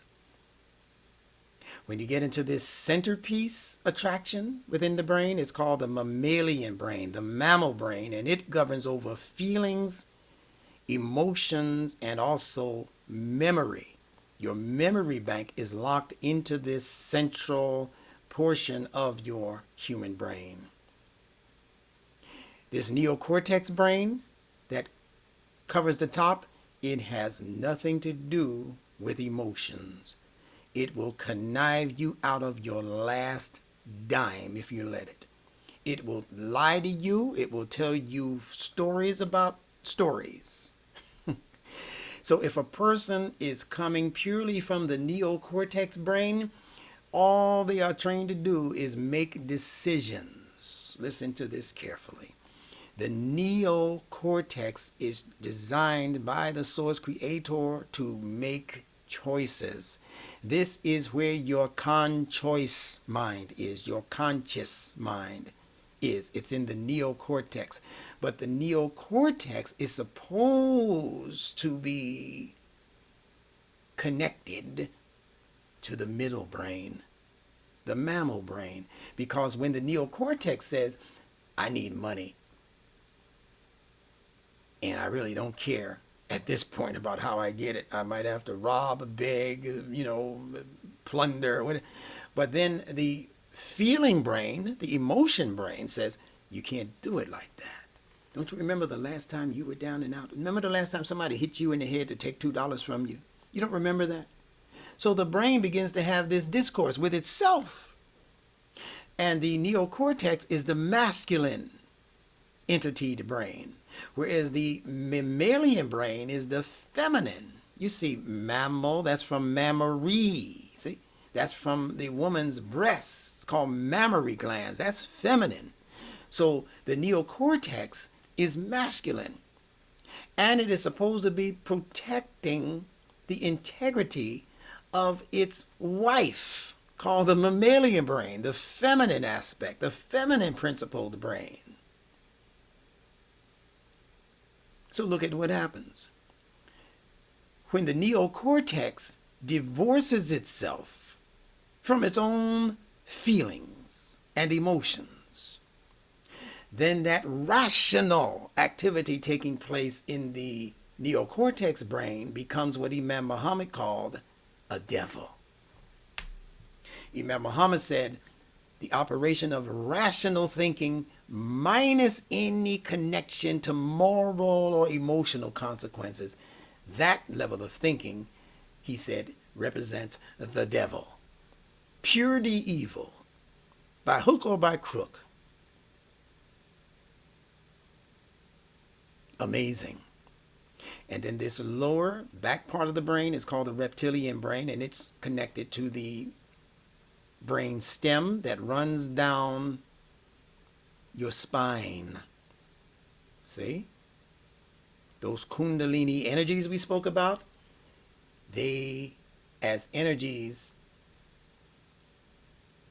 rise up back to the centerpiece called the pineal gland. See? The pineal gland, just a small pea-sized gland sitting in the middle of your brain. And those energies run back up the course of that spinal cord to activate that pineal gland arena or region. And it's called the reptilian brain because reptiles are purely instinctive. See, it controls the instinctive, it controls the need for dominance, because dominance means survival. If they do not take charge, you might die. If your hunger doesn't take charge as an instinct, you could die. If you're wanting to stay safe and secure doesn't take charge in you, as a commander in you, you could die.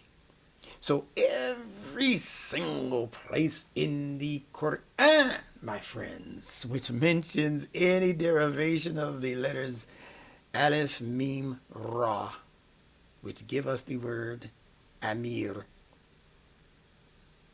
which means commander. Everywhere you see that combination of letters in the Quran, it's speaking to activities that Allah has clocked into your instinctive brain.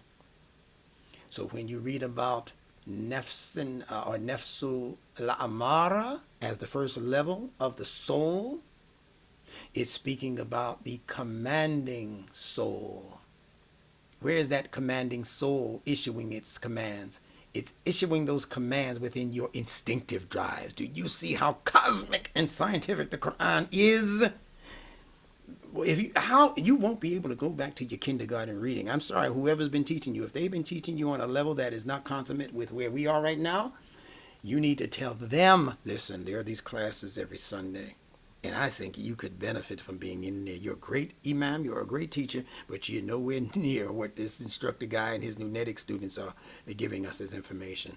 You should at least check it out. If you don't like it, say goodbye to it. Close the door, close the window, and I won't bother you again. But you need to listen to what this nunetics class is teaching, because it is absolutely on a level that I'm sure Imam Muhammad himself would be so pleased to hear about. If there's such a thing as rejoicing in heaven, Imam Muhammad is rejoicing in heaven about this and about us.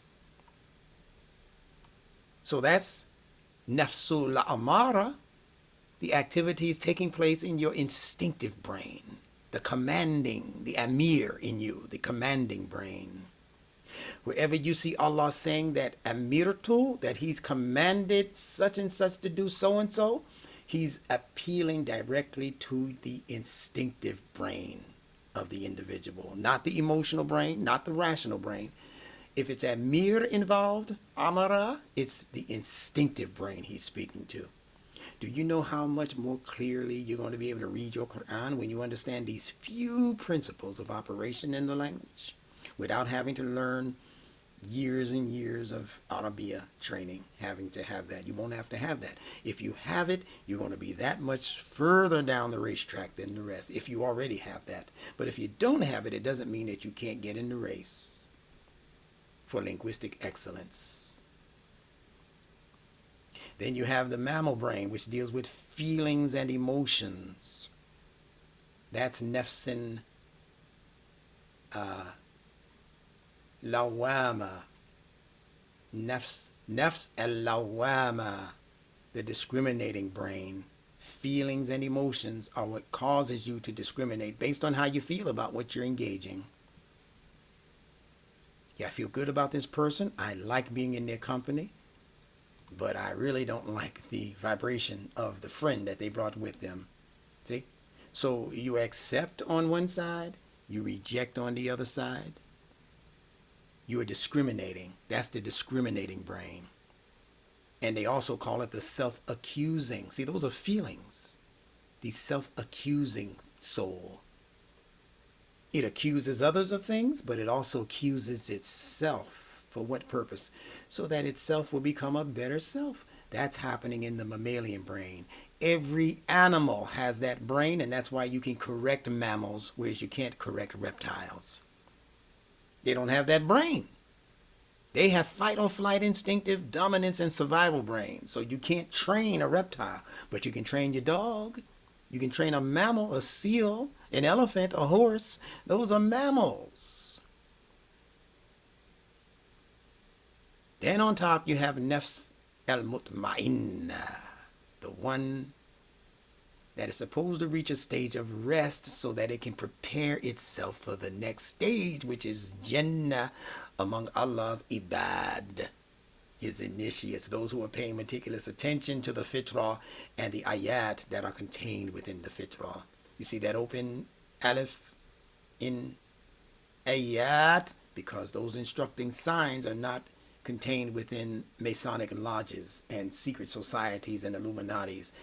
That ayat, those instructions are contained so that everybody has access. So I just showed you the 3 levels of the soul from the Quran right in your own human brain. What they call the triune brain. And it moves up from that level of mutma'inna into the garden. That's the 4th stage that the people who developed the triune brain didn't know to tell you about. You actually have a quadroon brain according to Nunetics and its learners.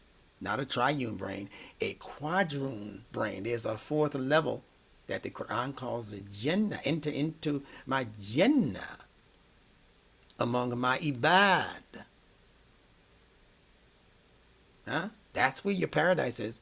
When Imam Muhammad said, I am in heaven and no one can take me out of that heaven, he was telling you that he's reached that 4th stage of development.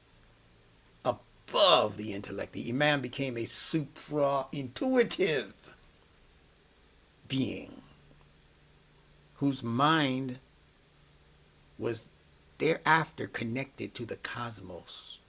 He gave it to us as cosmic man. He said that's what we were destined to be. And he said that goes beyond your so-called race, that goes beyond your geography. He said it even goes beyond planet Earth. And he said you become attracted to and attached to the cosmos itself. So what's now feeding your mind and teaching your mind? The cosmos.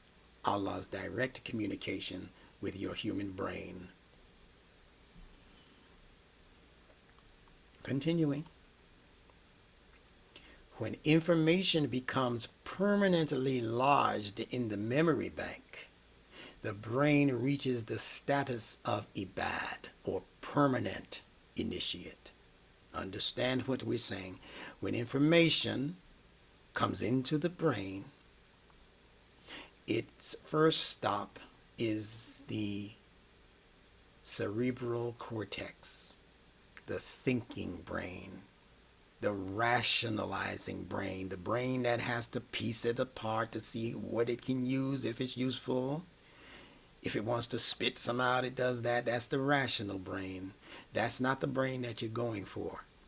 The brain that you're going for is the union between the rational and the emotional.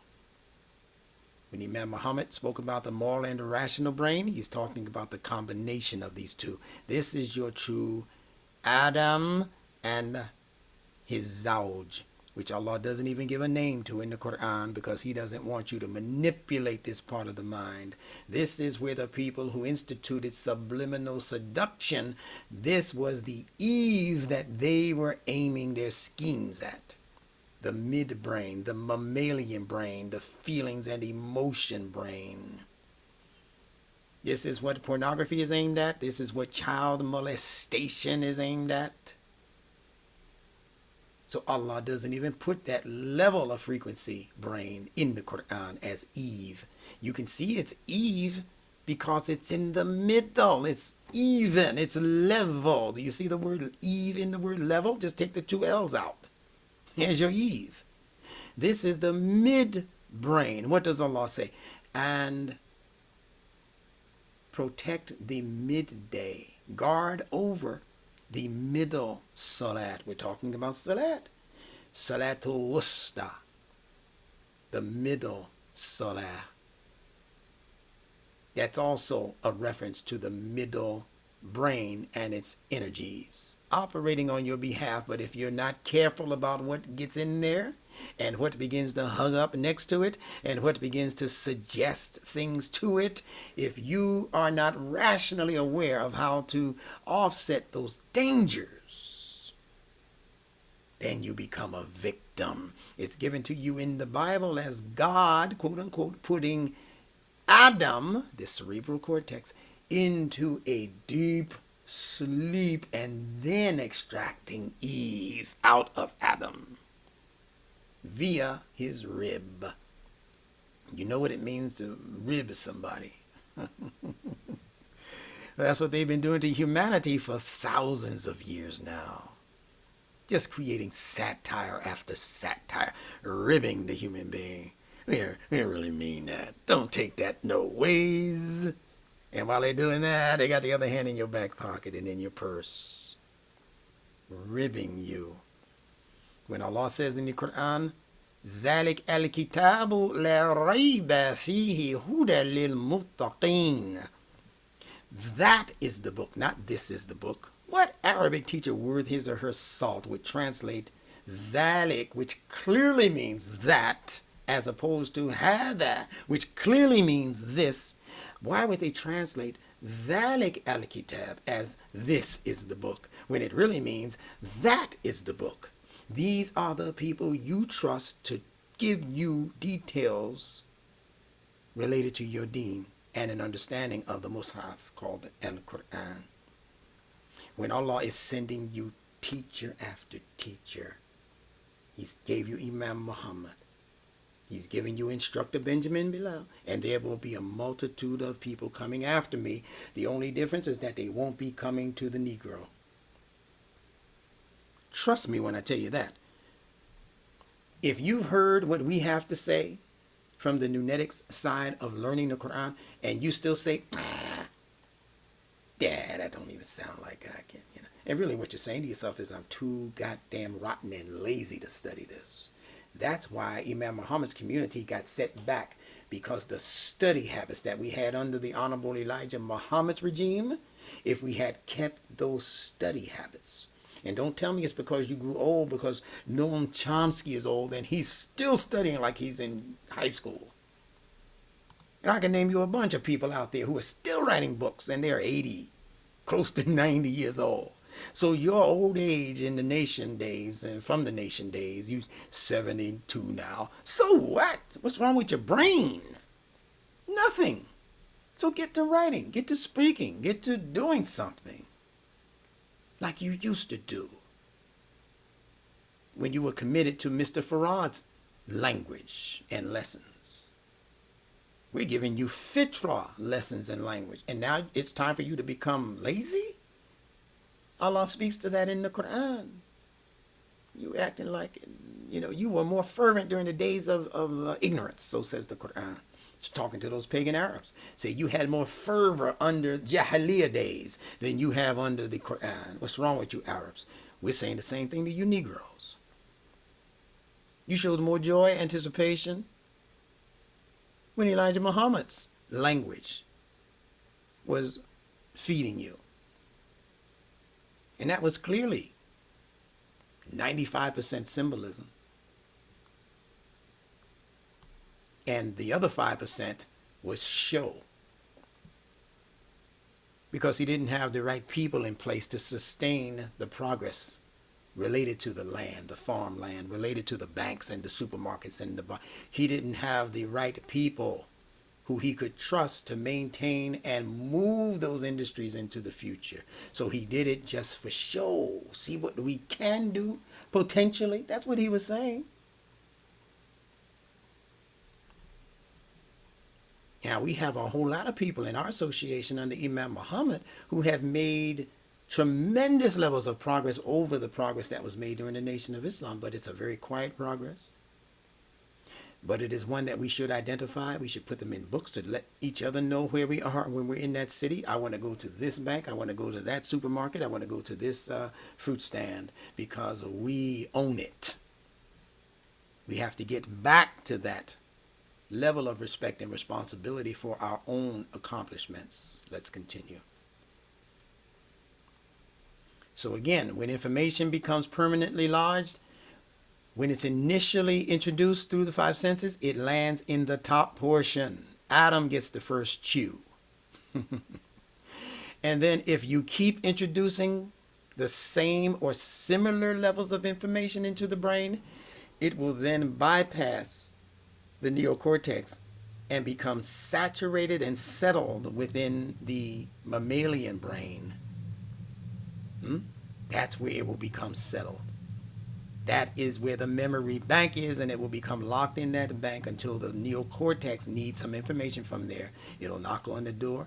The memory will say, yes, may I help you? So I need the phone number of my cousin, and it will go in there. It'll get the phone number. It'll give it to the neocortex, and the neocortex will use the number, and then it'll close the doors to the bank until the next time it needs something that the memory bank is holding. That's how that goes.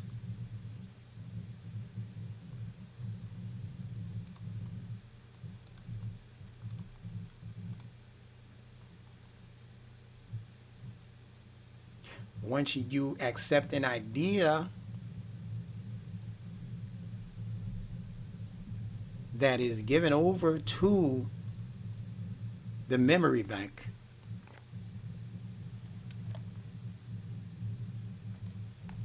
I'm sorry, my computer's starting to make some unusual noises. I hope it's not going to conk out on me, so I'm going to try to wrap this up.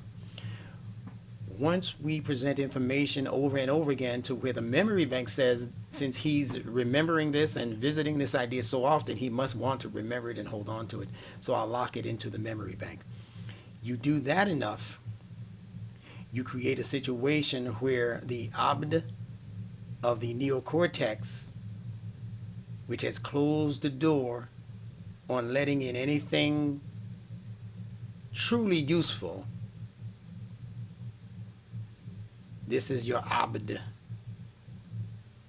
where the house and the doors become closed. They only open temporarily. Abd. They open temporarily just to let in information, and then they close the doors on that information and move on to other pieces of information that it might find useful or valuable. When it finds it useful and valuable, then it passes that information on to the mammalian brain and its memory bank. And that's where the information is able to open up and service humanity, service you and your needs, and also service the needs of humanity. It's your emotional, feeling human brain that's serving humanity as ibad.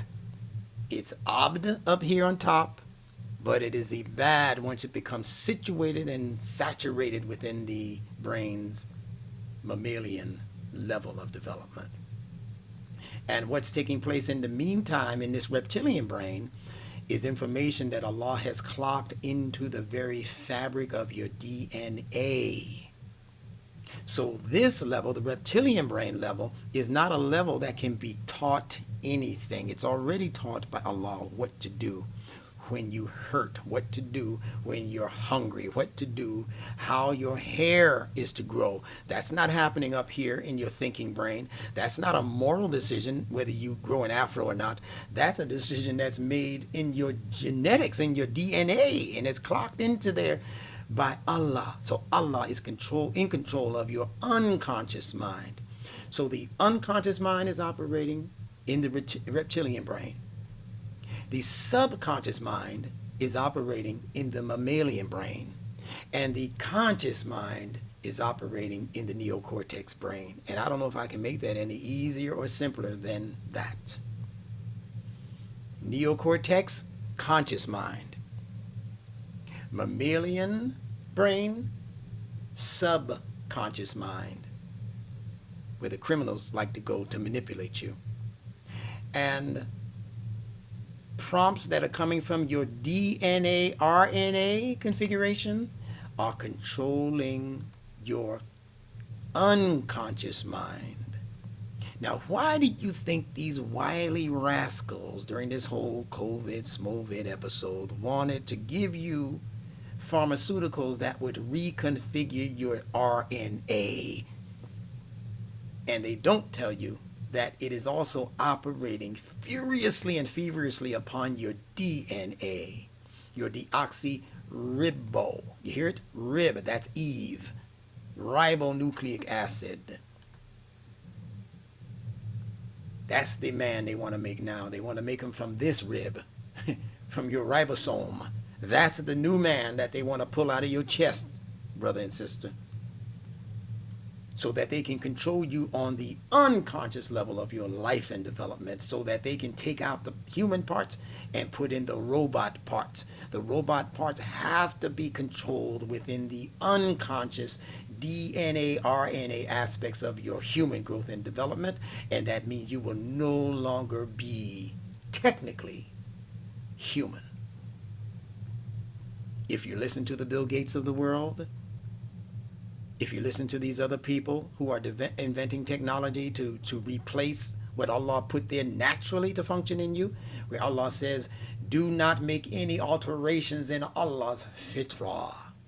That's clear in the 30th surah, 30th ayat. 3030 is the vision you should be looking to look through. Not 2020, 3030.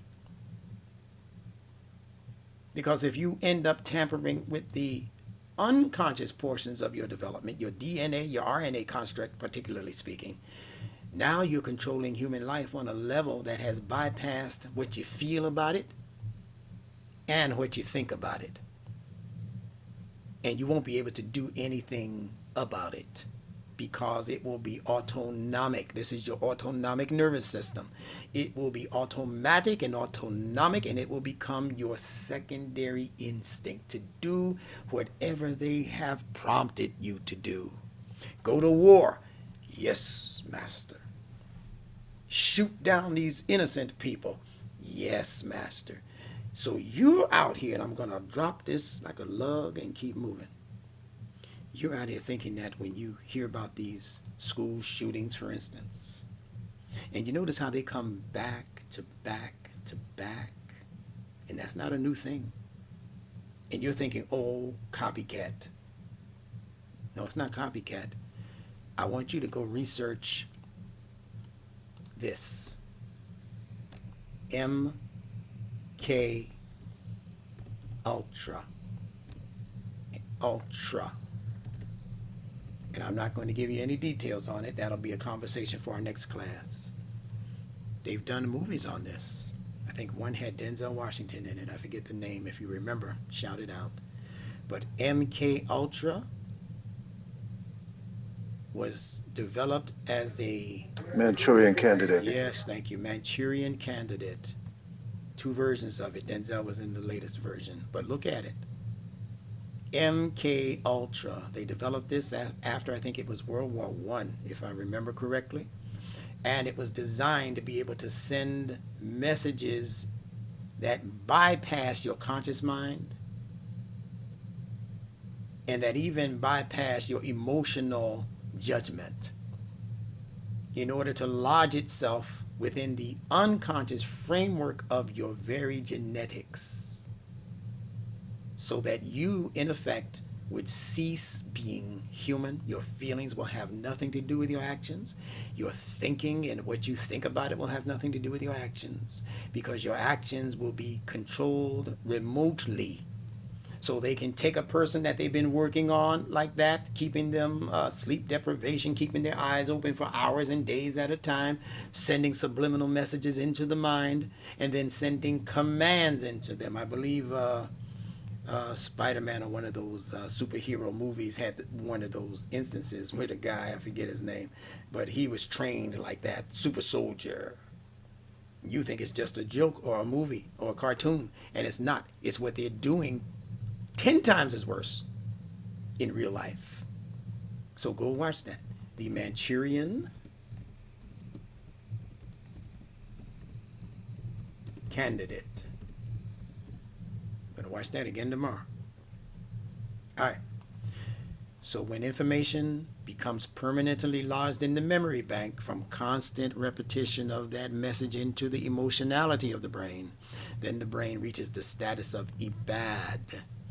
And that ibad, meaning permanent initiate, can be something good, but it can also turn out to be something not so good if the message is not so good. So you can become a quote-unquote servant to evil.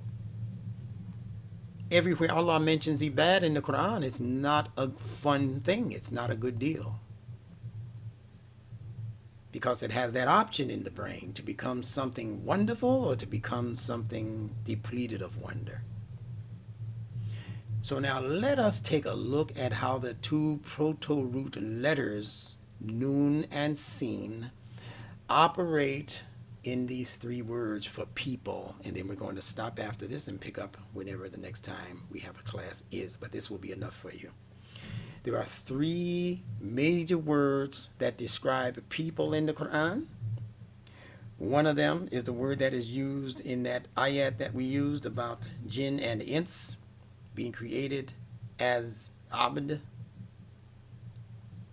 So that's the word ins, I-N-S. And remember, if I've capitalized the letter, it's because I'm bringing focus to that consonant. So I-N-S, ins. And I told you that ruled over the instinctive brain, the instinctive people.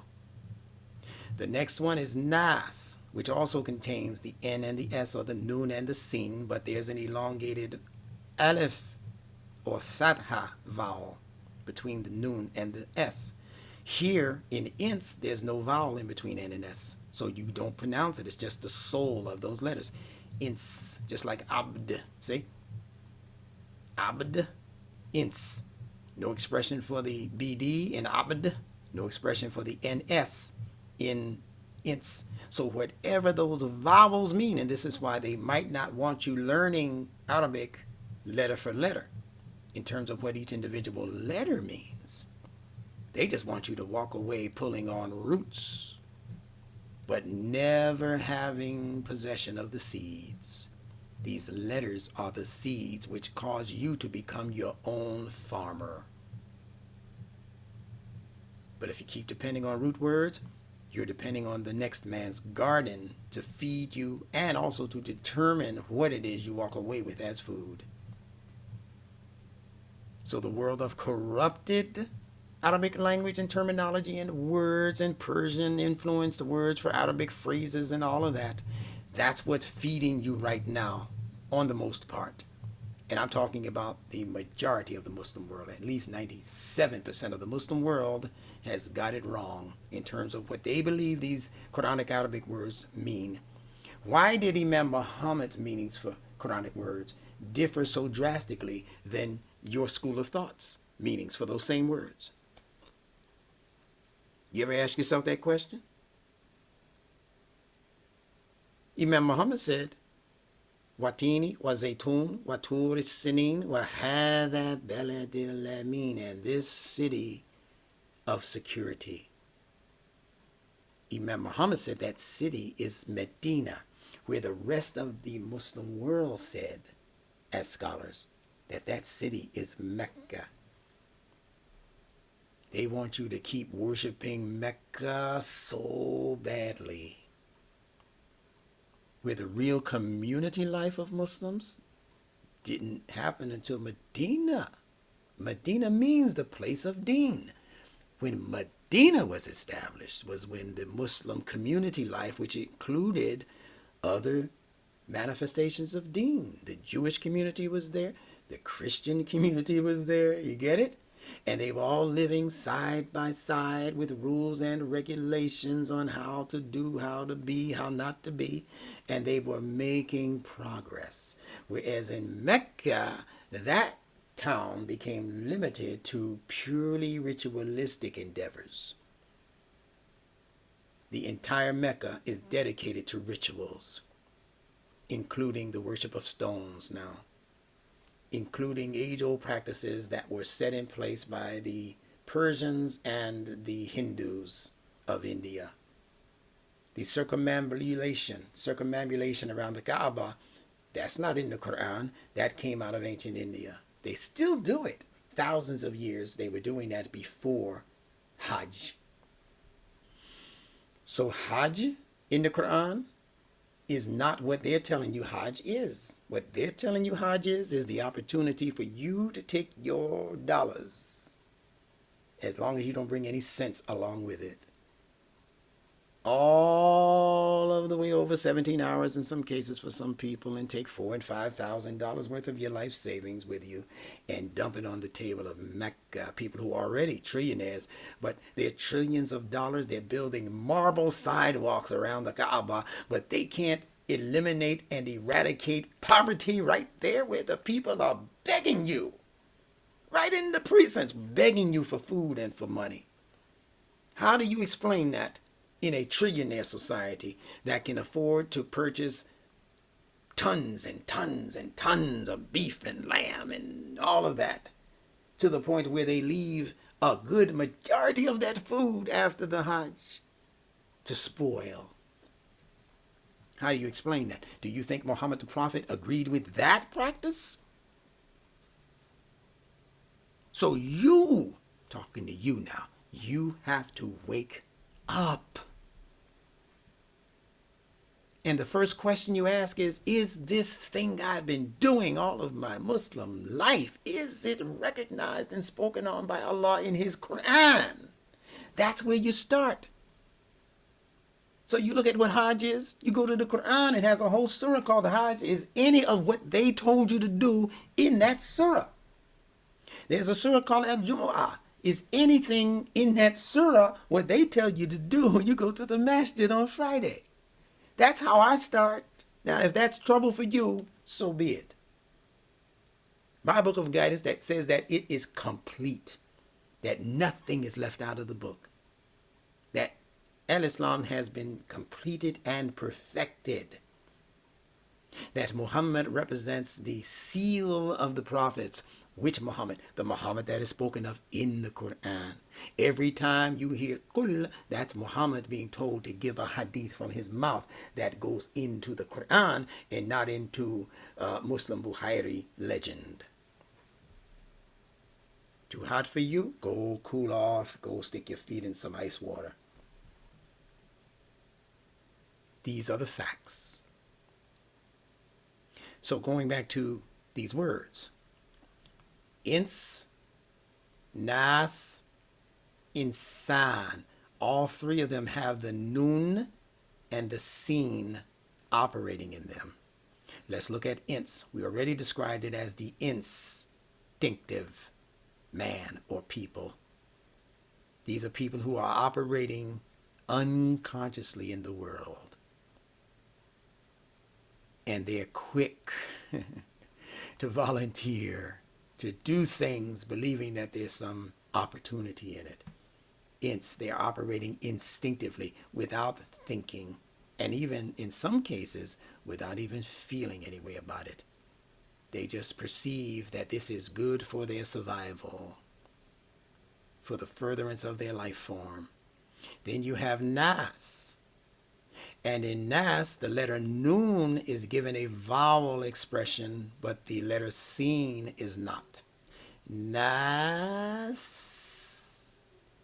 just the soul of the letter. Nas. So whatever Nun means, that's what's being given expression amongst this level of human development. What does Nun represent? Intuitive and emotionally developing people. This is your so-called tribal life. When you look out in the Amazon and those places where we have so-called undeveloped people, culturally speaking, they don't have a school system. They're not being formally trained. They're being trained by their tribesmen or their tribes people. They have wise woman type people there where people get their wisdom from the grand elders of the tribe and all. That's what we're talking about. That's where the majority of the world used to be, and believe it or not, the majority of humans on this earth are still in the Nas stage of their human evolution. The majority of the world's people are not formally educated. That's why they're able to so easily pull the wool over their eyes with their academia. So the Nun has expression, but the letter Sin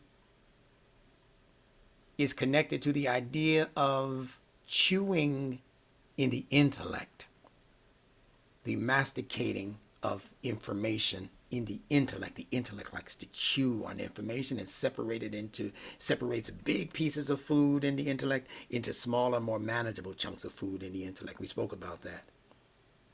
That's taking place in the neocortex. Thinking, judgment. So whereas that ability is being silenced in Nas, it's being given expression in Insan. See, the Nun here is being silenced. That whole ability to operate in society intuitively, that's being dampened down. You go to school and they say, sit still. When your instincts are saying, I want to play, right? They tap you on the back of the hand, right? And they discipline you rationally. So Insan represents the socially oriented people. Imam Muhammad gave us this meaning in the 70s when he first came in. He said that the word al-insan represents those people who are developing socially, and because they're beginning to socialize with people outside of their paradigm and outside of their references, that is sparking in their brains the need to think more than when they were just a little social tribal circle. They didn't have to think that hard. They had to feel for each other. But once you step outside of that comfort zone and you begin to be introduced to people who don't look like you, don't dress like you, they're not your shade or complexion, their hair doesn't look like yours. Now you have to say, well, in order for me to survive, in order for me to make progress, and these people seem like they're going to be pretty much a permanent fixture in the area of these woods or this mountain or this around this lake, and we have to share the water now and share the resources, and we have to go out hunting as a group of hunters from different tribes. I have to get along with these people. So now I got to scratch my head a little harder. What do I need to do to get along? So now your social orientation is giving rise to an ability to think harder. See? So what does the de-emphasizing of social sentiment bring? As in the case of social distancing, it brings the de-emphasis related to thinking. If you don't have to deal with those people, you don't have to think about those people. You don't have to think about their well-being. You don't have to think about making sure that they have food when they're hungry, as long as we have food in our little circle. So they are regressing human society back even further than when we were operating as tribes. That was a natural Fitrah-based development. But when you reach the level of Insan, where people are technologically savvy, people are industrially established, you reach that level, that's called al-Insan, and then you set the marker so that they begin to regress backwards in the kind of moonwalk fashion. Michael Jackson, Billie Jean moonwalk fashion, where they look like they're going forward. We look like we're going forward. But when you look at the stage and look at where they started and where they ended up, they're all the way in the wings now. That's what we're talking about. You can't retrogress humans like that without severe consequences. You haven't seen all of those consequences yet. Allah forbid that you do. But I'm telling you, as a person who's raising a family, who has to take care of a social obligation on me, to be good to my family, my wife, my children, my extended family, my neighbors, my community, etc., we're going to be facing some serious challenges, and the only thing that is going to help us overcome those challenges is greater knowledge than what they're operating with. And I'm telling you, we have it. Imam Muhammad laid everything out that we need for progress in America, in the world, and as cosmic people, whether you accept that or realize that or understand that or not. So insan represents the socially oriented thinking people. All three of these human terms contain nun and sin, and depending on which ones are given vowels, that's what is going to determine what will be expressed amongst that particular group of people. So again, ins, no vowel connected to nun and sin. Therefore, these people are not going to express themselves intuitively, emotionally, or rationally. They are just out for self. These are the gangsters of the world. These are the mafioso, the intelligentsia, the what they call it, the Illuminati type. They don't care what happens to anybody except themselves. And that's a maybe, because they'll kill each other. Mafioso type. That's ins. Nas is when they are not formally educated. People in the South are like that. Some of them never been to school or been to school for just a few years, and then they had to go out in the field and work and that kind of thing. But they are emotionally in tune. They are loving people, respectful people. Yes, ma'am. Yes, sir. But they don't have higher ambitions, not to mention higher knowledge. So they are nas. And it's interesting that Allah would make that the final surah in the Quran, not insan. It's surah and nas, because that's how the majority of the world will always be. And then you have insan, where the intuitive spark is lessened, but there's another noon coming at the end of that progress. This last noon is what I'm calling the supra-intuitive spark within the pineal gland. Insan. And if you continue the journey of insan, it's going to say insana. That noon is going to be given a vowel. If nothing comes after it, then noon is dampened, and you will never have an expression of that superintuitive spark. But if we say insana, then the noon, the pineal spark, that enlightenment period will come for you as an individual, and it will also visit itself upon you as a group or community type. And you're going to find the most sophisticated levels of social organization. That's why Allah says about al-insan, laqad khalaqna al-insana. See, insana. Not insan, insana. Fi asani taqweem.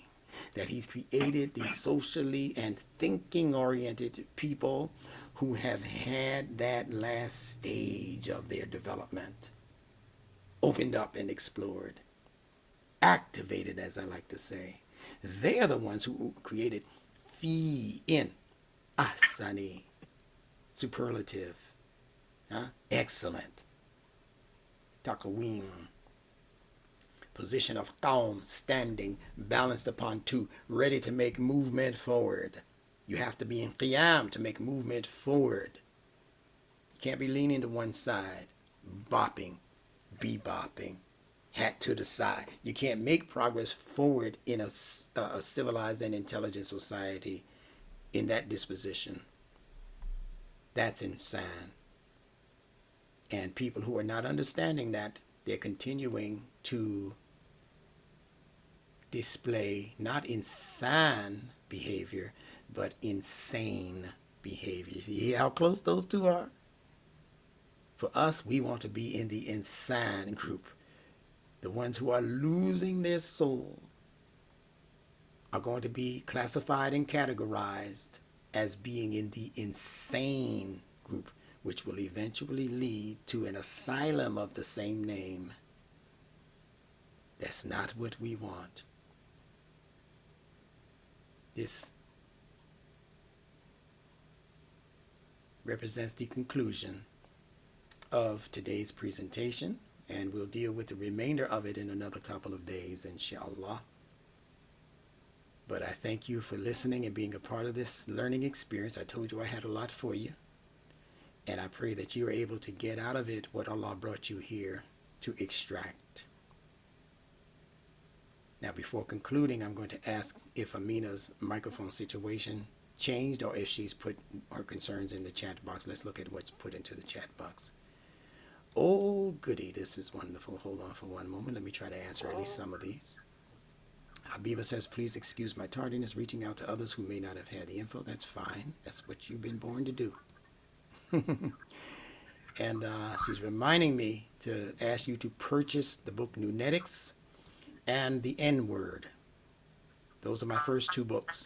So when I send out the replay of tonight's session, I will include the updated book list. We now have 18 books. So I'll make sure that those are included along with the prices and how to purchase. Yes, Habiba reminded me that it's Maslow's theory. It's actually Maslow's hierarchy of needs. Abdullah says, that's why I listen to the Bilal family. They keep it 100. You have to laugh at what Islam has become. It's sad, but, you know, sometimes we got to laugh to keep from crying. I get it. I understand. Numan Abdul Ali says, rational thought unchecked by knowledge. Yes, that's one of the ways Imam Muhammad put it also. Knowledge pardon me. How did he put that? Does someone know the exact quote? Something unchecked by knowledge. Appetites. Appetites. Thank you. Boy, y'all are on. I'm telling you, y'all are ready. Yeah. Appetites unchecked by knowledge. You know what that's saying? Eve unchecked by Adam. Neocortex unchecked by the emotional brain. It's saying the same thing. Appetites are your passions. And they exist within the core of your emotional brain. And if the rational, intelligent brain that's trying to establish itself socially, if it's not putting in check some of those wayward emotions that are taking place from every now and then it's going to ruin your life. And that's what beating the women means in the Quran. It has nothing to do with hitting your physical wife. Matter of fact, it's not talking about your wife at all. Find the word wife in those verses. Find the word husband. You'll see it, but it's in brackets, parentheses. Allah never put the word for husband and wife in that verse in Surah 4 because it has nothing to do with beating any physical person. It has to do with your rational mind's ability to suppress and beat back wayward, troublesome emotions in you.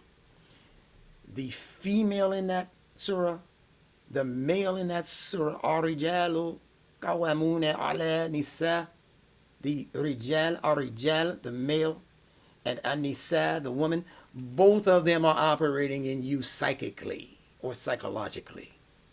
It's nothing but your mental mind, your rational mind, and its control over your emotionality. When your emotionality gets too out of pocket, you begin to do things that you know are going to be troublesome for you and other people, then your mind is supposed to remind your emotions, yeah, how we roll here. I don't care how fine she is. I ain't putting my hands on her. I don't know that woman. I'm married. What am I doing? See, when your mind starts talking to your emotions like that, that's the man warning her. What's the next step? Separate from the bed. What is that?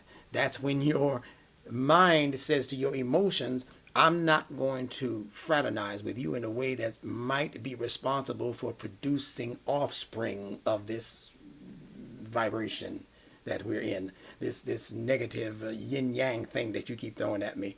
No, we got to be all the way live and all the way right, or we can't be together at all. So I'm going to separate mentally from this emotional feeling. I can't lay in the bed with you anymore. See, When you warn her, first step, very quickly, do you know how hard it is to argue with somebody while you're laying down? You ever try that? You ever get into an argument with your spouse over some foolishness and she starts getting, or he starts getting amped up? You don't continue late. It's hard to argue when you're laying down comfortable. So as soon as the ruckus begins to kick in, you get up off the bed. What do you think you're talking to? You don't talk to me like that, right? So now you're both face to face, standing up. So what is that saying? See, you're not in a position to reproduce. To reproduce, you got to be like this. To argue, you got to be like this. Allah is sending you these ayat in the visualization of the picture that he's painting in front of you in the Quran. So argue with him. First stage. Refuse to share the bed, because if you continue to share the bed, your emotions are going to be dictating to you how to feel.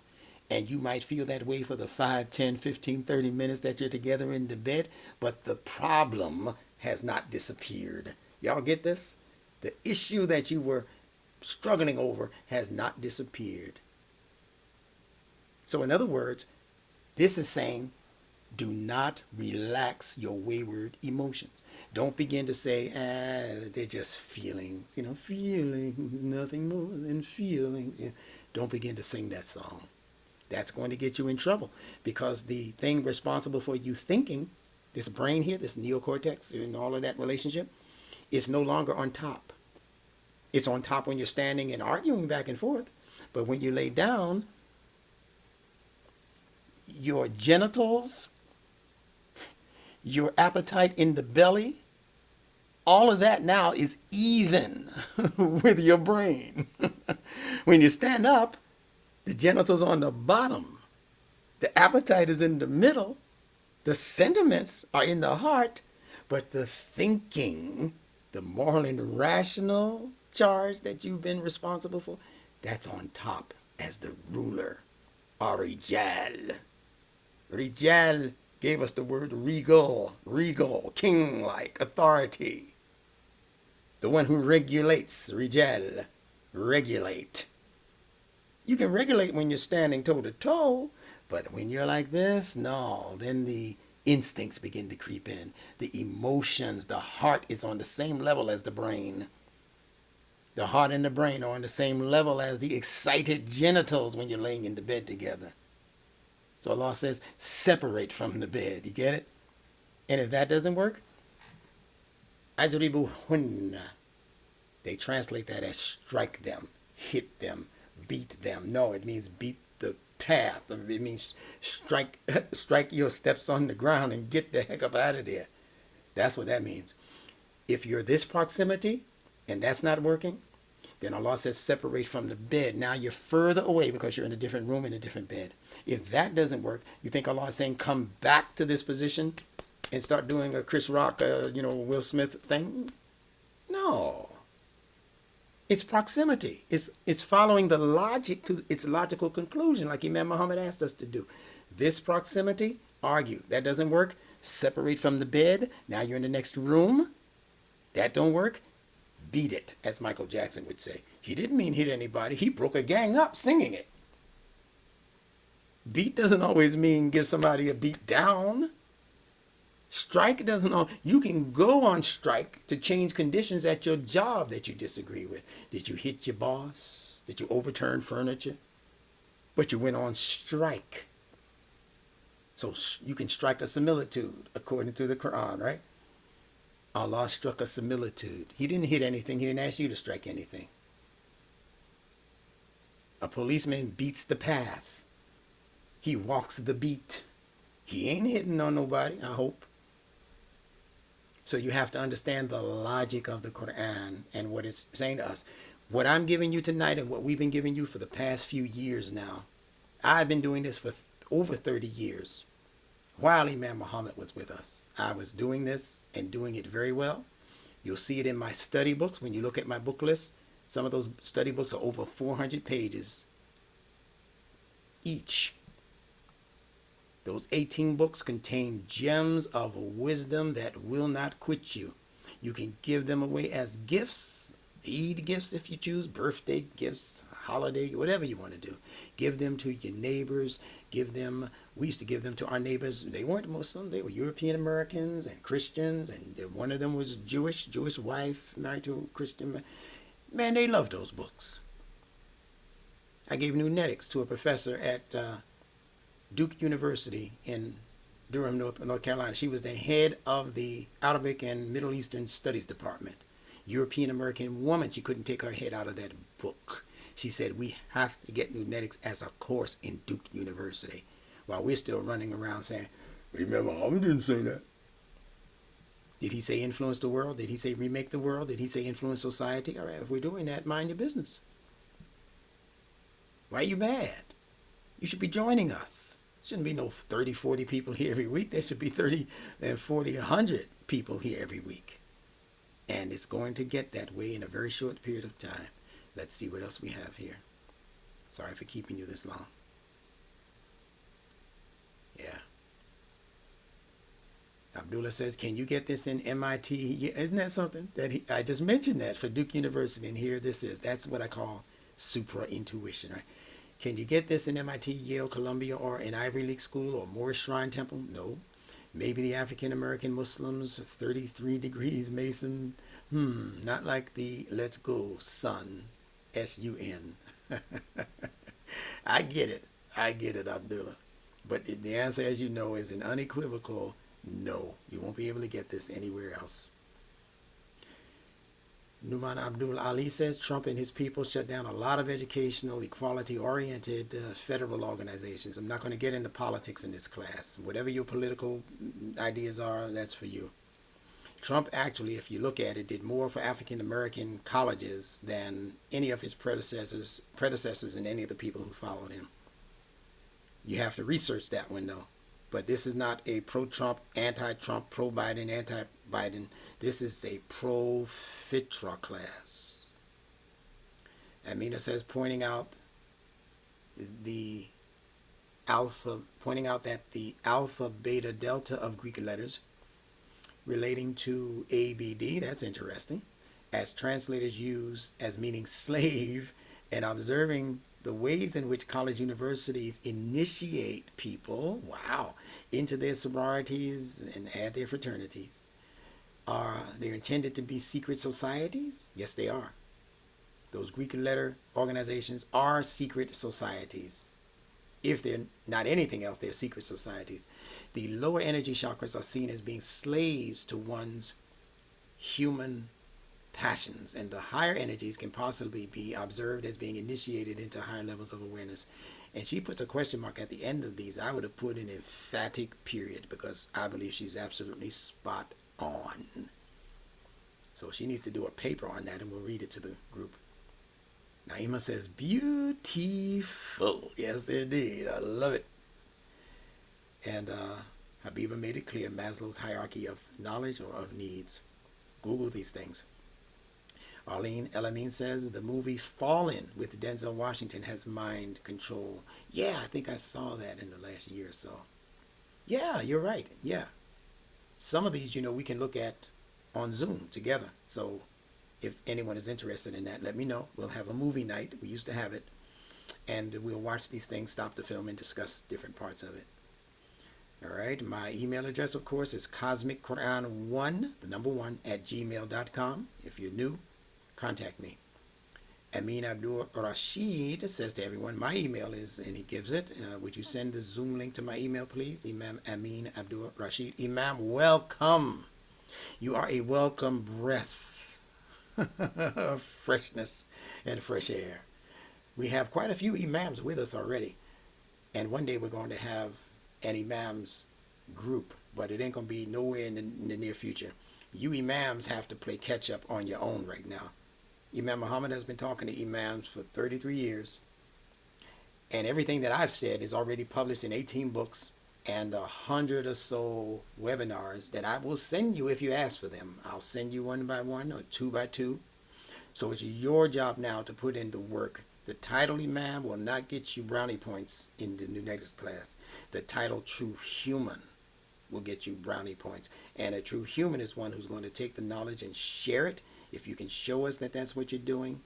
If you need assistance in your master to explain what you might consider to be radical differences in language between what we're saying and what you already believe to be Islam, feel free. You have my phone number. I'll put it here before we end.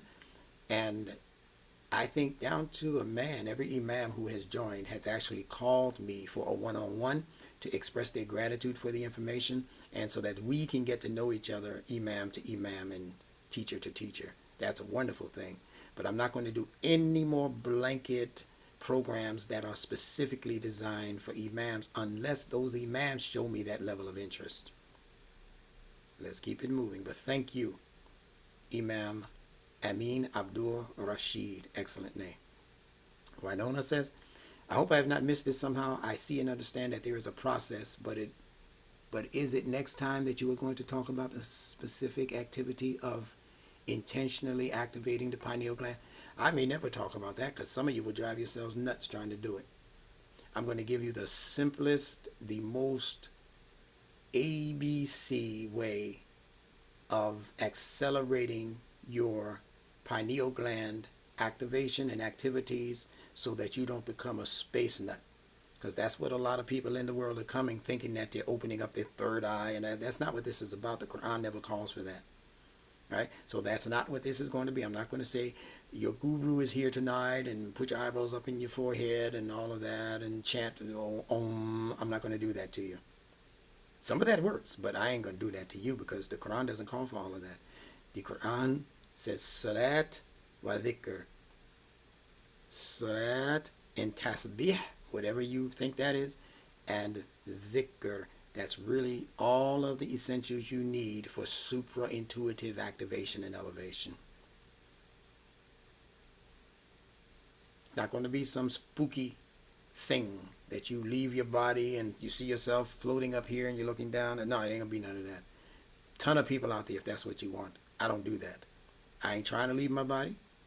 Nobody asked me to leave my body.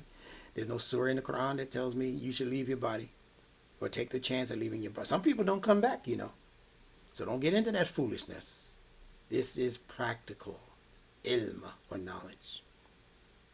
So moral and ethical awareness and practice are initiating the activity. That is correct. The activation, pardon me. Moral and ethical awareness coupled with emotional stimulation are what are responsible for initiating the activation of the pineal. Spot on correct. Bayina asks or says, Allahumma el-kabir. Well, let's put it this way. We say Subhanallah. We say Alhamdulillah. We say La ilaha illallah. And we can say Allahu al-Kabir. Allahu al-Kabir. But we don't say Allahumma. And I'll give you the reason for that at some class in the near future. You know how they taught us to say Allahumma salli ala Muhammadin wa ala ali Muhammad kama sallaita ala Ibrahim wa ala ali Ibrahim. Allahumma, we don't say Allahumma. Allahumma is not connected to a good thing. It's connected to the Allah that they used to worship in pagan Arabia, which is linked directly to the Jewish influenced language from the word Elohim. That's what Allahumma is. Elohim. Humma, like him in Hebrew, is a plural. So when you say Allahumma, you're saying plural Allahs. When they say Elohim, they mean the 12 aspects of El, their God. Elohim, plenty gods. Allahumma, plural Allahs. Is that what you want to be saying?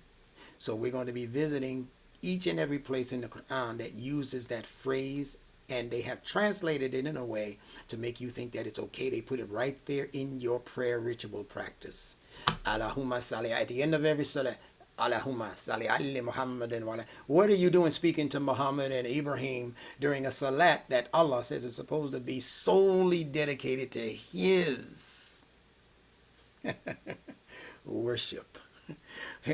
How Muhammad, these humans, get into, have become intercessors in our salat while we're supposed to be talking specifically and directly to Allah, the source creator. Now we're introducing Muhammad and Ibrahim and Sami Allahu liman hamida. Allah hears those who pray. Who are you talking to when you say Allah hears? I thought you were already talking to Allah. So this salat that they gave us is screwball. And we're going to get into the details of that screwballnality. That's a word I invented, screwballnality, in the very next class. Let's continue. Yeah, Bilal Yassin Al-Amin. He said, stop texting while he is talking. You cannot write and listen at the same time, and your texts are distracting. So take that into consideration. When I close out the class or close out my lessons or my writing, that's when you write in the chat box. So let's discipline ourselves at least that much. Okay? That's when you open up and write whatever, and make it short. Don't write a book. Because we've said this time and time again, you cannot think and learn at the same time. So if you're trying to make me think by writing me something, you are not learning. You missed a chunk. Sometimes you look back at the replay and say, "What? I was there for the whole." When did he say that? Wow. He said that when you were chatting with me. That's when I said that. So stop doing that. It's a discipline that we have to learn. We're not mad at anybody. We have to learn that level of discipline. All right? And I think we're at the bottom of that. And I'll ask Baina to please copy that and email it to me. My number is 516-300-2257. And the struggle within is to do the right thing.